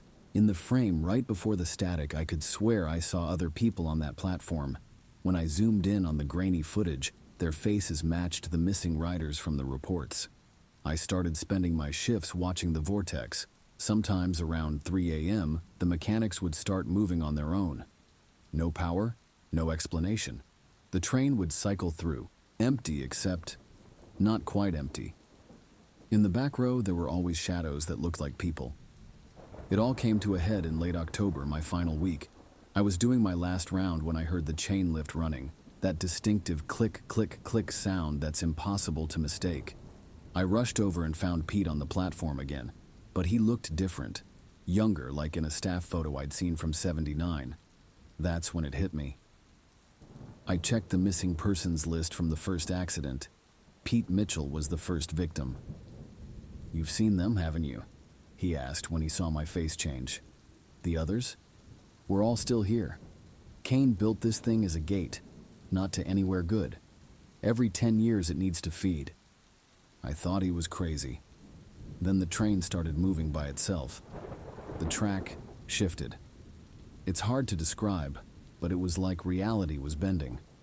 Through the gaps in the structure, I could see something else. This vast, dark space filled with twisted metal and shapes that didn't make sense. And faces. So many faces. Pete grabbed my arm. His hand felt ice cold. "Kane's still here too, in the maintenance tunnels. He's been keeping it going, feeding it. But tonight we end it." What happened next is still foggy in my mind. We found Kane in the tunnels beneath the ride, but he didn't look human anymore. There was a struggle. Pete somehow pulled Kane into that dark space between realities while I destroyed the symbols in the foundation. The whole coaster shuddered, like it was having a seizure. When morning came, the vortex was gone. Not torn down, just gone, like it never existed. The park put out a statement about an emergency demolition, but that's impossible. You can't demolish an entire roller coaster overnight without anyone noticing. The strangest part, they found Lisa 2 days later, wandering around downtown with no memory of what happened. Over the next week, all the other victims from previous decades turned up too, scattered across the country, all with the same memory gap, all except Pete and Kane. I quit immediately after that night. Some nights I still dream about what I saw through those gaps in reality. The park's still open, but they never rebuilt on that spot. I drive by sometimes late at night. The empty lot where the vortex stood feels wrong somehow. And sometimes, just for a second, I see a shadow against the sky, the outline of a wooden coaster that shouldn't be there, and figures racing through the dark on an endless loop. I don't tell this story much. Who would believe it? But I've done some research since then. There are other rides out there with similar patterns, attractions with too many accidents, designers with strange obsessions, patches of empty land where something used to stand. So this is my warning. If you're ever at an old amusement park at night and you see a ride moving when it shouldn't be, or shadows that look like people in empty seats, just walk away. Some rides aren't built just for thrills. Some are built as gates. And trust me, whatever's on the other side isn't something you want to meet. I still wonder about Pete sometimes, if he's still fighting Kane in that place between places, if the gate is really closed for good. I hope so. But sometimes when I'm driving past Lakeside on quiet nights, I swear I can hear the distant sound of a chain lift running. Click, click, click, and I drive a little faster, my eyes straight ahead, trying not to look for the shadows against the sky. Morning mist masked my movements as I pushed my golden cart through Jackson Square. 3 months had passed since the transformation. 3 months of watching my customers consume their darkest desires. I felt them now, the wishes hovering around tourists and locals like hungry mosquitoes.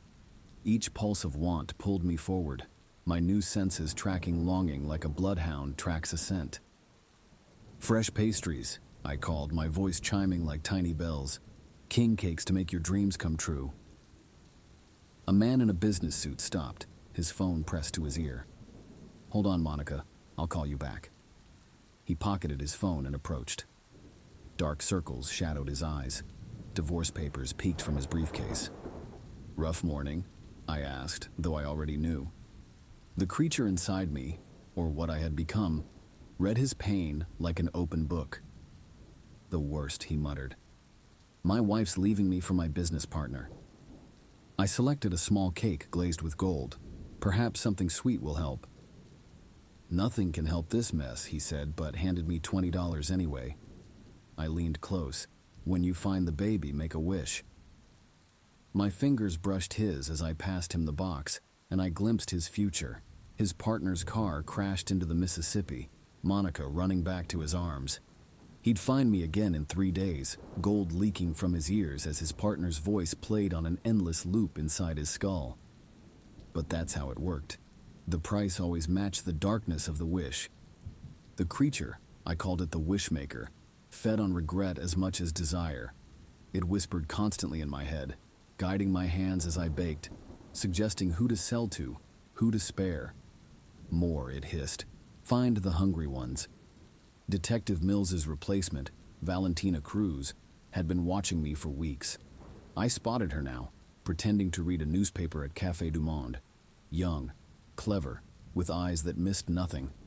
I waved. She pretended not to see.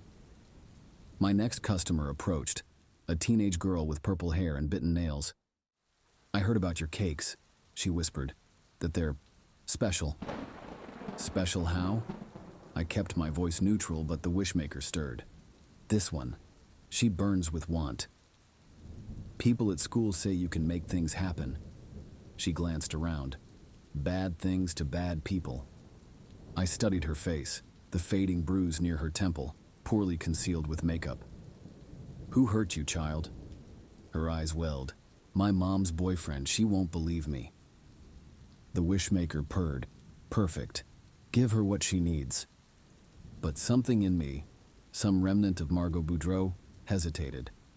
This girl didn't deserve the price that would come. I closed my eyes, fighting the pressure building behind them. When I opened them, golden tears tracked down my cheeks. Not all wishes require my cakes, I said, capturing a tear in a small vial I kept around my neck. I pressed it into her palm. 3 drops in his drink, nothing more. Then run. Find Detective Cruz at the 5th precinct. I nodded toward Valentina. Tell her everything. The girl clutched the vial. What will happen to him? He'll confess, publicly, painfully. I closed her fingers over the glass. The price for this is smaller, just a memory. You'll forget my face after it's done. She nodded, slipped the vial into her pocket, and disappeared into the crowd.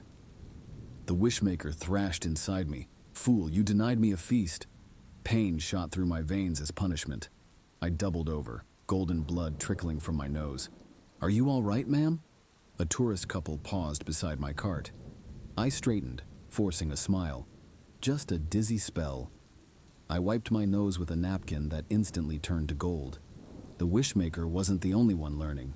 Each time I bent its rules, I discovered more about its limitations. Each act of mercy strengthened whatever remained of my humanity. That night, I returned to my bakery, closed to the public but still my workshop. The building remained cordoned off as a crime scene, but police never saw me enter or leave. Another gift from my golden passenger. I mixed dough in the dark, my skin providing all the light I needed. My hands moved with mechanical precision, measuring, folding, creating vessels for corruption. Someone knocked. I froze. Nobody knew I came here. The knocking continued. 3 sharp raps, then silence. I know you're in there, Miss Boudreau. A woman's voice. Detective Cruz. The Wishmaker hissed. Kill her. I approached the door. It's closed for a reason, Detective. I need answers. Her voice held no fear, just determination. 5 more deaths this week, all connected to your products. I pressed my palm against the door, feeling her heartbeat through the wood. Go home, Valentina. This isn't something you can solve. Then help me understand. She slipped a case file under the door. The latest victim was a 9-year-old boy. My heart, what was left of it, stuttered. I never sold to children. Never. I grabbed the file and flipped it open. Photos spilled out. A child's bedroom, walls painted with golden handprints, a small body curled in the center of the floor. His mother bought one of your cakes, Cruz continued. She wished for a promotion. Got it. Came home to find him like that. The Wishmaker laughed. Consequences cascade, wishes spread like poison. I hadn't considered this, that my customers might share my creations, that innocent bystanders might pay the price. Move away from the door, I called to Cruz. Are you going to tell me what's happening? I'm going to show you. I unlocked the door. Cruz stood on the threshold, hand near her concealed weapon. eyes widening as she took in my transformed appearance. "Jesus," she whispered. "No, quite the opposite," I said. "Come in, detective.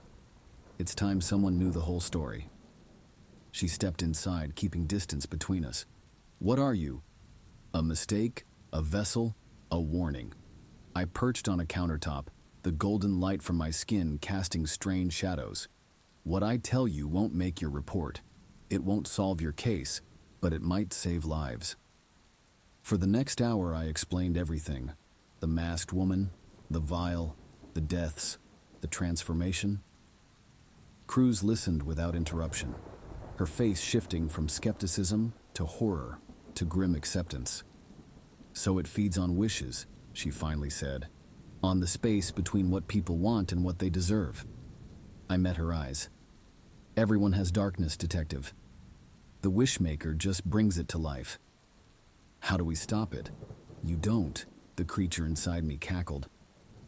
"I'm working on that," I said, "but first we need to destroy the remaining cakes." "And then?" I slid off the counter. "Then I disappear forever." Cruz shook her head. "That's not justice." "This isn't about justice anymore." I moved toward my freezer. "It's about survival." The Wishmaker screamed as I opened the freezer door. Inside, dozens of golden cakes pulsed with an unholy light. "These were meant for tomorrow," I told Cruz. "Mardi Gras, the feeding day." I reached for the gas valve on my industrial stove. "What are you doing?" Cruz backed toward the door. "Making my own wish come true." I turned the valve fully open. Gas hissed into the room. "Run, detective. Tell them about a gas leak. Nothing more." Understanding dawned in her eyes. "There must be another way." "There isn't." I pushed her toward the exit. "Some prices must be paid willingly." After she fled, I stood among my deadly creations, breathing in the gas filling my lungs. The Wishmaker thrashed inside me, sensing my plan. "You'll die too." "That's the point," I whispered, striking a match against my golden thumb. The flame flickered. Bright, beautiful, finite. My final wish, freedom. I pulled the coin from the murky depths of Grant Acres' wishing well on St. Patrick's Day. The metal caught the sunlight, revealing intricate Celtic swirls carved around a face. Mouth stretched in an unnatural grin. Eyes that seemed to follow my movements. My wrench-calloused hands trembled as I pocketed it. The garage would foreclose tomorrow, and my house the week after. What was one more desperate wish? That night, my phone buzzed. The bank called about a clerical error. My debts had vanished. The next morning, my lottery ticket matched all 6 numbers. Then Amy knocked on my door, 20 years older, but still beautiful, saying she dreamed of me and had to come home. Perfect luck, perfect timing, perfect hell. Word spread through Grant Acres like poison.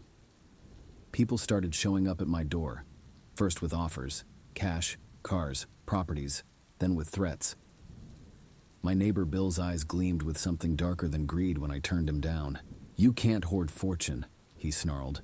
I found Rex, my German shepherd, butchered in the backyard. His blood spelled share across my garage door. Joel, my best friend since 3rd grade, cornered me at the grocery store. "Let me hold it," he begged, scratching fresh scabs on his arms. "Just for a minute." When I refused, he lunged, his fingers clawing at my throat. The police found Margaret Walsh attempting to suffocate her 6-year-old daughter. "The coin wants innocent blood," she screamed as they dragged her away. "It promised me everything." Father Michael pounded on my door at midnight. "It's the Gold Father's mark," he rasped, "an ancient spirit that feeds on avarice and violence. The coin isn't giving you luck, it's harvesting souls." I almost laughed, until I saw what the town had become. People prowled the streets with wild eyes, claiming they could see gold flowing beneath their skin. Those who touched the coin and lost it carved themselves open, trying to find the fortune in their veins. Others formed packs, hunting anyone rumored to know its location. The Prescott twins bludgeoned their father to death when he wouldn't reveal where he'd hidden it. Hours later, Someone found them in their basement, chunks of flesh missing from their bodies. They died trying to taste the gold. My phone was filled with voicemails from Amy. In the last one, her voice cracked between sobs. I can hear it singing.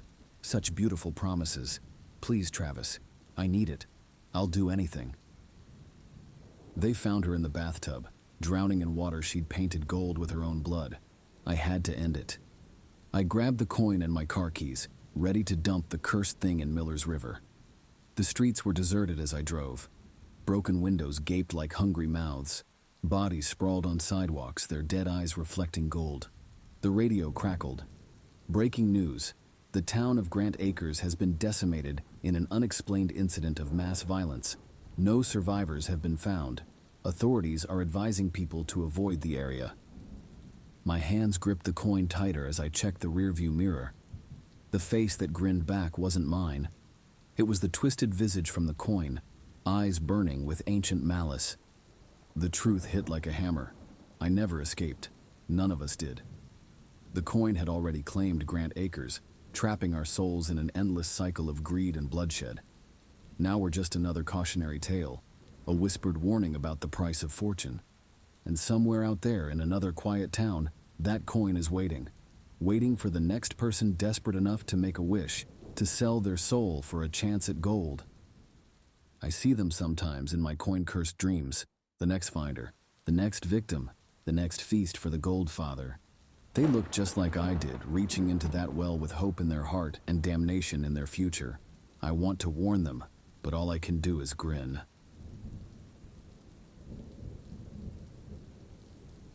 My fingers fumbled with the green beads around my neck, their surface slick and cold despite the New Orleans heat. I couldn't remember how many times I'd tried to break them, burn them, bury them. They always returned by morning, nestled against my skin like a lover's whisper. Last night marked my 1,000th attempt to escape. Today, I finally learned the truth. 7 days ago, I worked Bourbon Street like always. Tourists packed the pavement, drunk on hurricanes and the promise of sin. Perfect marks for a street magician with quick hands and quicker words. Step right up, friends. Dante LaRue sees all, knows all. I shuffled cards with a practiced flourish, palming the aces while maintaining eye contact. Your fortune awaits. My pockets filled with cash as the night deepened. Mardi Gras brought out the generous and the gullible in equal measure. By midnight, I'd made enough to cover rent for a month. She appeared during my final performance, hooded, face hidden in shadow. The crowd parted around her like water flowing around a stone. You desire more than this, she said, her voice cutting through the carnival noise. Not a question, a statement. I laughed, tossing cards between my hands. Lady, everybody wants more. She extended her palm. A strand of green beads glittered there, catching the streetlight like emeralds. Make a wish, she whispered. All will be yours. The crowd hooted, expecting part of my act. I played along, pressing the beads between my palms dramatically. I wish for riches and power, I proclaimed, enough to never work these streets again. The crowd applauded. I pocketed the beads alongside my earnings and forgot them entirely. Until morning, I woke in silk sheets. Sunlight streamed through floor-to-ceiling windows overlooking a manicured garden. A butler stood beside the bed, expressionless. Your breakfast awaits, Master LaRue. The mansion sprawled across acres. Every room gleamed with wealth, marble floors, crystal chandeliers, artwork worth millions. The closets were filled with tailored suits. The garage housed cars I'd only seen in magazines. I spent hours exploring, laughing like a child. My wish was somehow granted.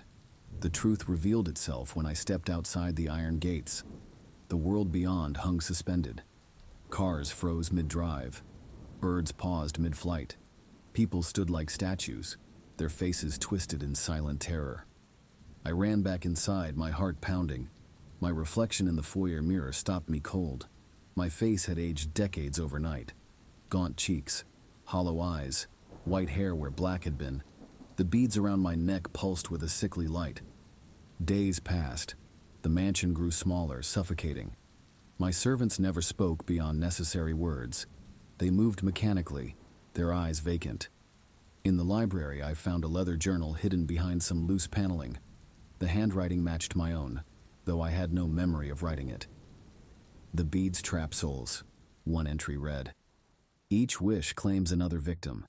Someone walks frozen streets in my place while I live in luxury. There must be a way out."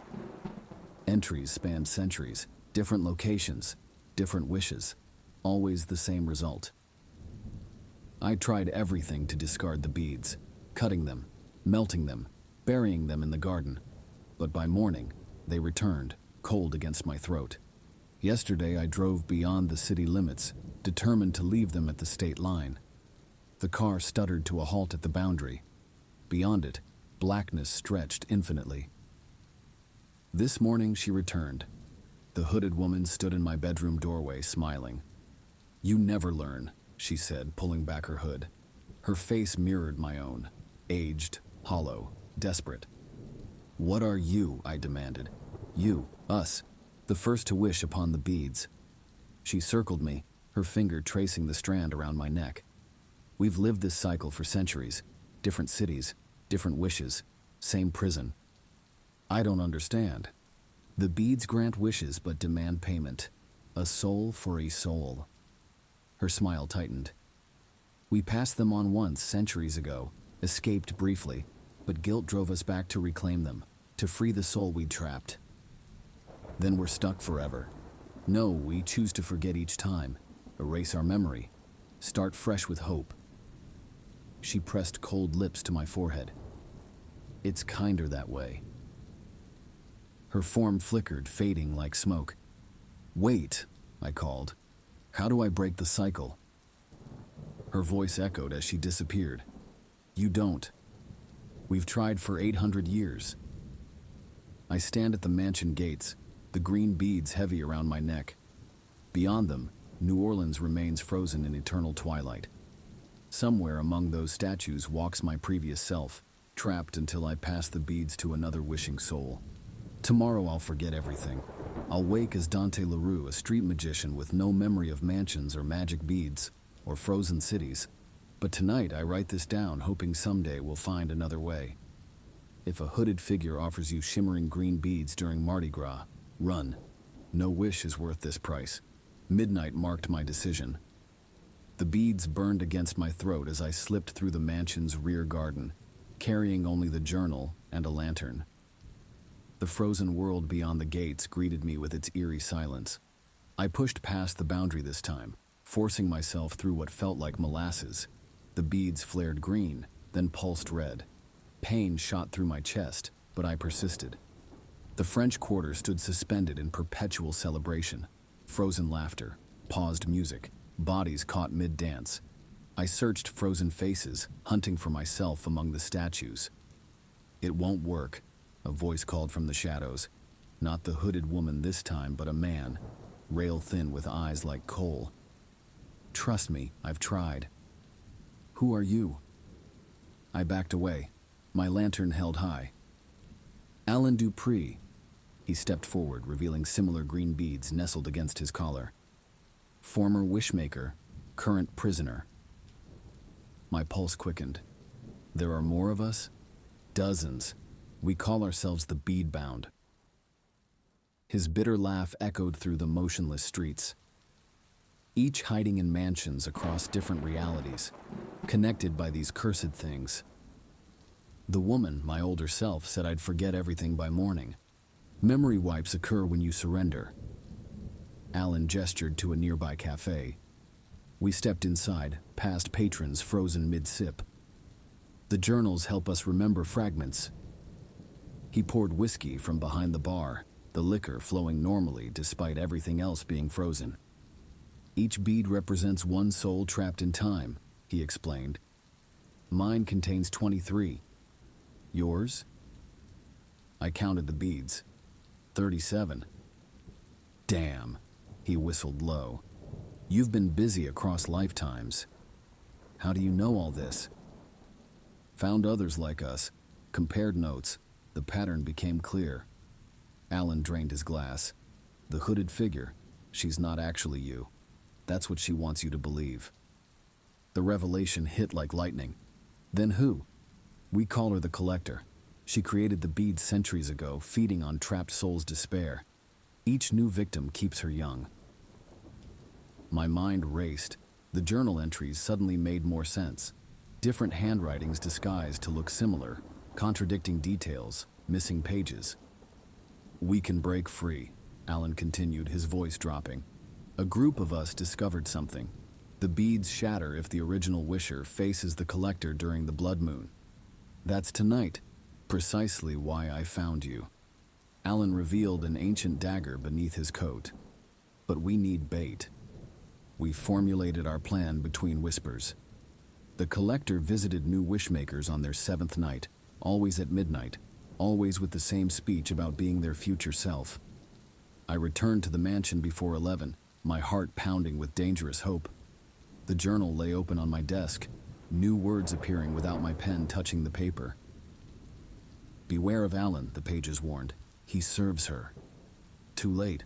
I heard footsteps behind me.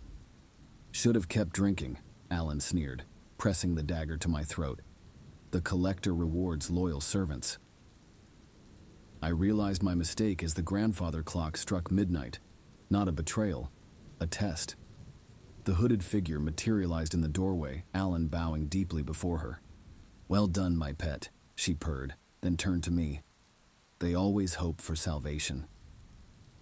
I backed against the window as she approached, her hood lowered to reveal not my face but something ancient and terrible, the skin like stretched parchment, the eyes bottomless and hungry. Each attempt to break free feeds me more, she hissed. Your desperation sustains me. The blood moon's light streamed through the windows, catching the beads around my neck. They pulsed with an unexpected energy. A memory surfaced, not from the journal, but deeper. My mother's voice from childhood. Magic flows both ways. Understanding bloomed as the Collector reached for my beads. I seized her wrist, forcing her hand against them. I wish you would take my place, I whispered. The beads exploded with blinding light. Alan screamed. The Collector shrieked as the beads unwound from my neck and slithered around hers. Impossible, she wailed, clawing at her throat. The mansion walls cracked. Reality shifted. I found myself standing on Bourbon Street, the world moving again. Music played, people laughed, time flowed. My reflection in a shop window showed my true age. 34, not the ancient man I'd been moments before. The journal remained in my hand, but its pages now contain names, 37 of them. The souls trapped in my beads. They're free now. I feel them sometimes, whispering thanks in quiet moments. I still work Bourbon Street, but not for money. I watch for green beads, warning those who might accept them. And sometimes during Mardi Gras I glimpse her, ancient eyes peering from a young face, frozen in a moment that never ends, beads gleaming at her throat. Magic has rules, wishes demand payment, but the wisher chooses the price. I never wanted to work at that storage facility. The pay was decent, but something about those endless corridors of metal doors always gave me the creeps. Still, you take what you can get when you're behind on rent and desperate. The night shift was the worst. Just me, fluorescent lights, and row after row of people's forgotten junk. The incident happened during my 3rd week. I was doing my regular rounds when I heard music coming from Unit 233. It was not loud music, just this faint, tinkling sound, like an old music box playing a carnival tune. Now that shouldn't happen in a storage unit at 2 a.m. I radioed my supervisor, but he was out sick that night. Typical. The music kept playing, and protocol said I had to check it out. The master key felt heavy in my hand as I approached the unit. That's when I noticed the lock was already broken. The door rolled up with this awful scraping sound, and the music got louder. My flashlight beam revealed what looked like someone's abandoned theater collection. Dusty costumes, old props, pieces of stage sets, all piled up. The music was coming from somewhere in the back. As I moved deeper into the unit, my light caught something that made my blood run cold. It was a vintage circus wagon, the kind they used to transport performers. The door was slightly ajar, swaying gently as if someone had just opened it. I should have left right then, called the police and waited for backup. Anything but what I actually did. But you know how it is. Curiosity makes you do stupid things. Inside the wagon was what looked like a dressing room. Mirrors were everywhere, covered in years of dust except for one that had been recently wiped clean. The music was louder now, and I could see a small antique music box on a table, its rusty gears still turning. That's when I saw it in the mirror, a figure in the corner, wearing what had probably once been a white costume, but was now yellowed with age. The face paint was cracked and peeling, revealing patches of something dark underneath. It wasn't moving, just standing there staring at me through the mirror. I spun around, but the corner was empty. When I looked back at the mirror, the figure was closer, its cracked makeup forming this twisted smile. The music box played faster, more frantically. Without a second thought, I bolted. My flashlight slipped from my grip, clattering onto the floor and rolling away into the darkness. As I skidded to a halt outside of the entrance to the unit, a metallic crash reverberated through the vast expanse of the facility. The door had slammed shut behind me. The unmistakable sound of movement followed, growing louder and closer, underscored by a sickeningly wet and raspy chuckle. My phone was as lifeless as the dim corridor around me, just my luck. The only way out was through an emergency exit located at the far end of this pitch-black passage. With every step I took, that grotesque laughter seemed to inch closer. The overhead fluorescent lights flickered on and off. In those fleeting moments of illumination, I caught horrifying glimpses of it, an abhorrent creature crawling along the ceiling with its limbs contorted in ways that defied nature. In sheer terror, I ran faster, my heart hammering as I put distance between myself and the storage unit. I continued, screaming for help, dashing down the dim corridor toward safety. The sign for the emergency exit flickered above me, casting an unsettling green hue onto the concrete floor beneath. Gathering every shred of strength left within me, I threw myself at it. The door swung open violently with a thunderous crash against the brick wall. I didn't pause to regain my breath or dare look back. Instead, I sprinted across an eerily deserted parking lot toward my car, under a sky shrouded in darkness. It wasn't until I'd fumbled with my keys and slid into relative safety behind my steering wheel that I dared cast a glance back to where I'd emerged from. But there was nothing. Just an empty parking lot bathed in the stark glow of sodium lights and a silent, imposing building standing guard against the night sky. I quit that night, left my uniform on the manager's desk with a note saying I wasn't coming back. They found Unit 233 empty the next day. No costumes, no wagon, no music box. Just a single cracked mirror leaning against the wall. Here's the thing that still haunts me. About a week later, I was watching the local news, and they did this story about a traveling circus that went bankrupt in the 70s. They showed some old footage, and I recognized that wagon. But what really got me was when they mentioned how the star clown had disappeared after being accused of some pretty dark stuff. They showed his picture, and that makeup, those cracks in the exact same places I'd seen, was identical. I did some digging after that. Turns out that the unit had been rented by the circus owner's family for decades. They'd been paying in cash every month, never missing a payment, until suddenly stopping 3 months before I started working there. I still can't look in mirrors at night. Sometimes, when it's quiet, I think I can hear that music box playing somewhere in the distance. But you know what's really messed up? The security cameras caught everything that night, but when they played back the footage, I was alone the entire time. Just me, running from nothing, fighting with a door that never actually closed.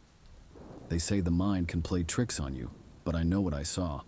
That thing in Unit 233 was real, whether it showed up on camera or not. These days, I work day shift at a grocery store. The fluorescent lights still bother me, but at least there, the only thing in the mirrors is my own reflection. I've seen things in Jericho Creek that would turn your blood to ice, but nothing compared to what happened that summer when the devil came to dance in our desert town. They moved here in June, Annie and Tom. She possessed people with her smile, while he worked his ranch with hands that looked too clean for a cattleman. I watched them from my diner window as they wandered our streets, her whispers making him grin like a shark. Bodies started disappearing after they arrived. First the Miller boy, then old Mrs. Patterson. The sheriff blamed mountain lions, but mountain lions don't leave playing cards at crime scenes. Annie did that, her signature. She'd wave at me through my window each morning, and I'd wave back, my fingers trembling. I should have warned Lucy when she stumbled into town. Young, pretty Lucy with stars in her eyes and dreams bigger than our Dust Bowl town could hold. She fell hard for Tom's weathered charm, while Annie played the welcoming friend, inviting her to dinner parties where the wine flowed red as blood. The truth crawled out of the earth one night while I was closing up. A mutt scratched at my back door, something dangling from its jaws. I recognized the fabric, Lucy's favorite shirt, now stained dark and stiff. The dog led me to the old Thompson barn, and that's where everything changed. I heard the screams before I reached the door. Inside, Tom stood over Annie, his knife catching moonlight. But Annie wasn't Annie anymore. Her skin rippled like desert heat waves, her bones cracking as she rose. Tom's face twisted, not in horror but in ecstasy. Finally, he breathed and plunged the blade into his own chest. Their bodies melted together like wax, limbs tangling and fusing. What rose from that mess wasn't human. It towered to the rafters, a mass of writhing flesh and hungry mouths. Eyes opened across its surface, all fixed on me.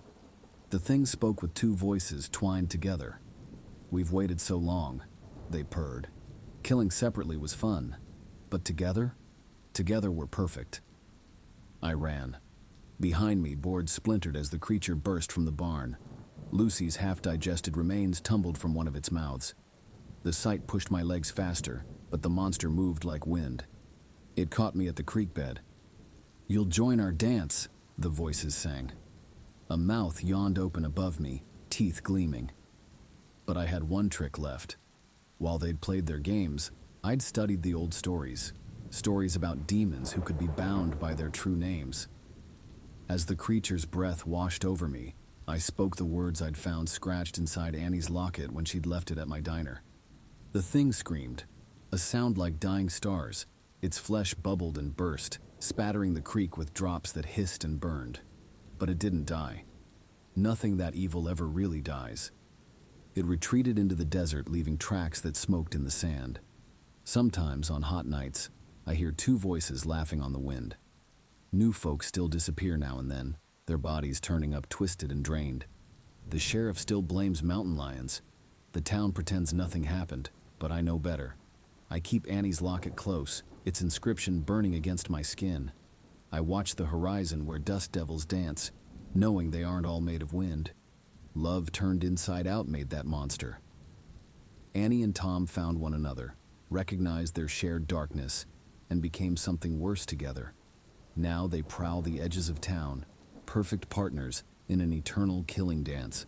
I should leave Jericho Creek, but someone needs to stay, to warn others about the thing in the desert. Someone needs to remember that evil walks on two legs until it doesn't need legs at all.